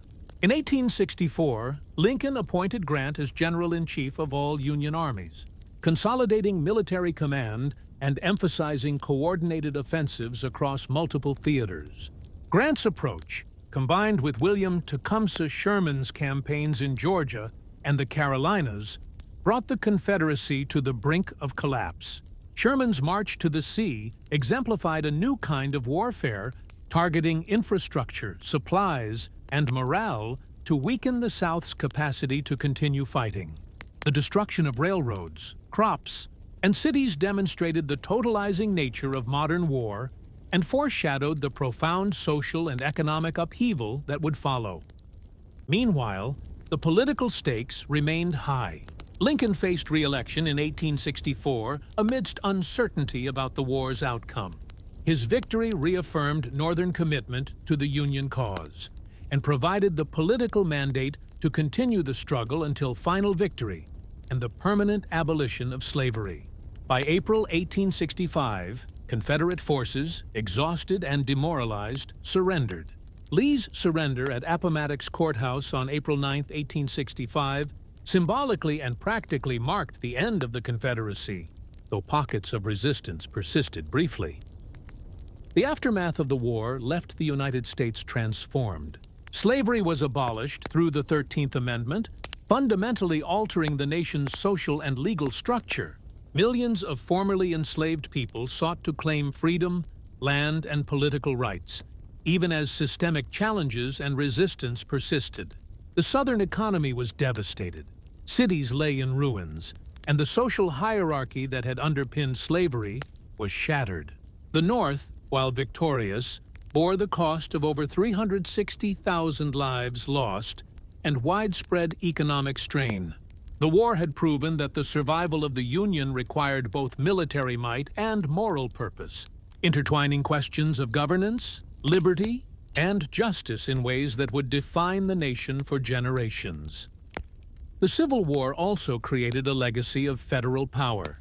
The wartime centralization of authority, including the ability to raise armies, levy taxes, regulate commerce, and issue currency, expanded the reach of the national government. Lincoln's use of executive authority, particularly in suspension of habeas corpus and the issuance of wartime orders, set precedents that would influence presidential power long after the war ended. The nation emerged stronger institutionally, but with deep wounds and lingering social divisions. In conclusion, the Civil War was not only a military struggle, but a moral and political crucible. It tested the principles of the Republic, the limits of federal authority, and the nation's capacity to confront injustice. The sacrifices of soldiers and civilians alike reshaped American identity, redefining the meaning of freedom and citizenship. The preservation of the Union and the abolition of slavery marked monumental achievements. Yet the country faced the immense challenge of Reconstruction, reconciliation, and rebuilding a society fractured by decades of conflict.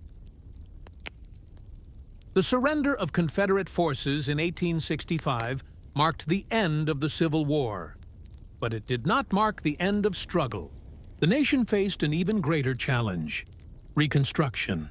The Union had been preserved and slavery abolished, but millions of formerly enslaved people, devastated Southern economies, and a politically fractured country demanded a careful yet transformative effort to rebuild. The period from 1865 to 1877 tested the very foundations of American democracy, as leaders attempted to integrate formerly enslaved populations into society, rebuild Southern states, and reconcile North and South. President Abraham Lincoln had envisioned a lenient Reconstruction, aiming to reunite the country quickly. His assassination in April 1865, however, placed Vice President Andrew Johnson in power. Johnson, a Southern Democrat loyal to the Union, held views deeply sympathetic to former Confederate interests and was resistant to policies aimed at empowering formerly enslaved people. His approach clashed sharply with the radical Republicans in Congress, who sought to fundamentally transform Southern society. The resulting conflict between the President and Congress defined early Reconstruction. The Freedmen's Bureau, established in 1865, became a key instrument in assisting formerly enslaved people. It provided food, housing, education, and legal support to freedmen and poor whites across the South. Schools were established for African Americans, and Northern missionaries and teachers, often called carpetbaggers by Southerners, played a critical role in promoting literacy and civic engagement. For the first time, formerly enslaved individuals had access to formal education, enabling future generations to participate more fully in political and economic life. The Reconstruction Acts of 1867 imposed military governance over Southern states, requiring them to draft new constitutions guaranteeing African American men the right to vote. These measures were revolutionary. For the first time in American history, African Americans could participate in government, vote, and hold office. Figures such as Hiram Revels and Blanche K. Bruce were elected to the U.S. Senate, symbolizing a remarkable, albeit fragile, political transformation. African Americans held seats in state legislatures, helped establish public schools, and exercised newfound civic authority. Despite these gains, Reconstruction faced fierce resistance. White supremacist organizations, most notably the Ku Klux Klan, emerged to intimidate African Americans and their allies through violence and terror. Sharecropping, a system in which freed people worked land owned by whites in exchange for a share of the crop, became widespread. While it offered a semblance of independence, it often trapped families in cycles of debt and dependency, limiting economic mobility. Southern states enacted black codes, laws designed to restrict African Americans' rights, control labor, and maintain the social hierarchy of slavery. The political struggle intensified during President Ulysses S. Grant's administration, 1869-1877. Grant, a former Union general, supported Reconstruction policies and used federal power to suppress violent resistance in the South, including actions against the Ku Klux Klan. The Enforcement Acts allowed the federal government to intervene when states failed to protect African American citizens' rights, marking a significant expansion of national authority in defense of civil liberties. However, as economic difficulties and political fatigue grew in the North, support for Reconstruction waned. Corruption scandals in Grant's administration, coupled with the Panic of 1873, weakened public enthusiasm for intervention in the South.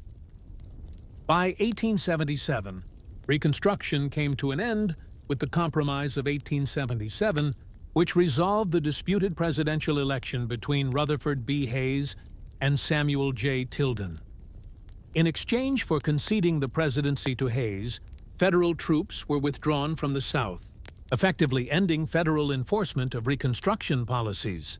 Southern states swiftly enacted laws to disenfranchise African Americans, imposed segregation, and maintained economic systems that limited upward mobility.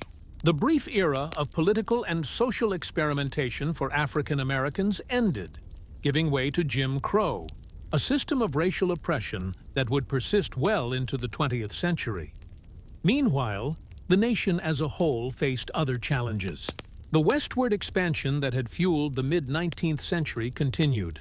Railroads stretched across the continent, linking the coasts, enabling mass migration, and opening territories for settlement. Native Americans suffered devastating displacement, wars, and forced assimilation under policies like the Indian Appropriations Act of 1851 and later, the Dawes Act. The frontier economy grew rapidly, with mining, agriculture, and ranching fueling new markets and regional development. Towns sprouted, cities expanded, and the population surged. Yet these developments came at the expense of indigenous populations and the environment. The industrialization of the United States accelerated during and after Reconstruction. Factories, mills, and railroads transformed the economy, particularly in the North and Midwest. Immigrant labor fueled urban growth, and new technologies such as the telegraph, steam power, and mechanized manufacturing reshaped daily life and commerce. The rise of corporate entities and the expansion of markets created wealth and opportunity, but also labor unrest and inequality. Workers began organizing, demanding better conditions, wages, and hours, setting the stage for future labor movements. Socially and culturally, the United States evolved. Freed African Americans built communities, churches, schools, and civic organizations that would sustain them through the harsh realities of post-Reconstruction life. Literature, journalism, and public discourse increasingly grappled with the legacies of slavery, war, and emancipation. Public memory of the Civil War became contested. Northern and Southern narratives diverged, often emphasizing heroism, sacrifice, and sectional pride rather than the moral and political issues at the heart of the conflict. By the end of Reconstruction, the United States had emerged as a transformed nation. Slavery had been abolished, the Union preserved, and the Constitution amended to guarantee citizenship and voting rights. Yet the promise of equality remained unfulfilled, and the tensions of race, regionalism, and economic inequality persisted. The war and its aftermath had fundamentally reshaped political authority, national identity, and the balance between state and federal power, leaving a legacy that would reverberate for generations. The story of the United States up to this point is one of growth, struggle, and resilience. From the founding of 13 colonies to the crucible of civil war and the contentious Reconstruction era, the nation had endured profound challenges. It expanded territorially from coast to coast, navigated wars with foreign powers, confronted the moral and political contradictions of slavery, and wrestled with the meaning of liberty and citizenship. Every stage of this history reflected a delicate balance between ideals and realities, between opportunity and injustice, and between unity and division. The United States that emerged from Reconstruction in 1877 was neither perfect nor fully healed. It was a nation profoundly changed, more industrial, more connected, and yet socially fractured. Its institutions had been tested. Its citizens had endured hardship and loss. Yet the story of survival, adaptation, and aspiration continued. Americans had faced enormous challenges and emerged with a stronger sense of national identity, even as they confronted the enduring legacies of inequality and injustice. The journey from a fledgling republic to a continental power, from a society divided by slavery to one attempting to redefine freedom, set the stage for the next chapter. The growth of industrial America, the continued expansion westward, and the ongoing struggle to reconcile ideals with reality. In the end, the history of the United States up to 1877 is a story of paradox, liberty and oppression, unity and division, expansion and displacement, growth and suffering. It is a history that is at once inspiring and sobering, demonstrating both the possibilities of human endeavor and the costs of human failure. The nation had survived revolution, expansion, and civil war, and though the work of building a just and equitable society remained unfinished, the foundation had been laid. The story of the United States, in its complexity, its triumphs, and its tragedies, continued onward, a testament to the resilience and ambition of its people.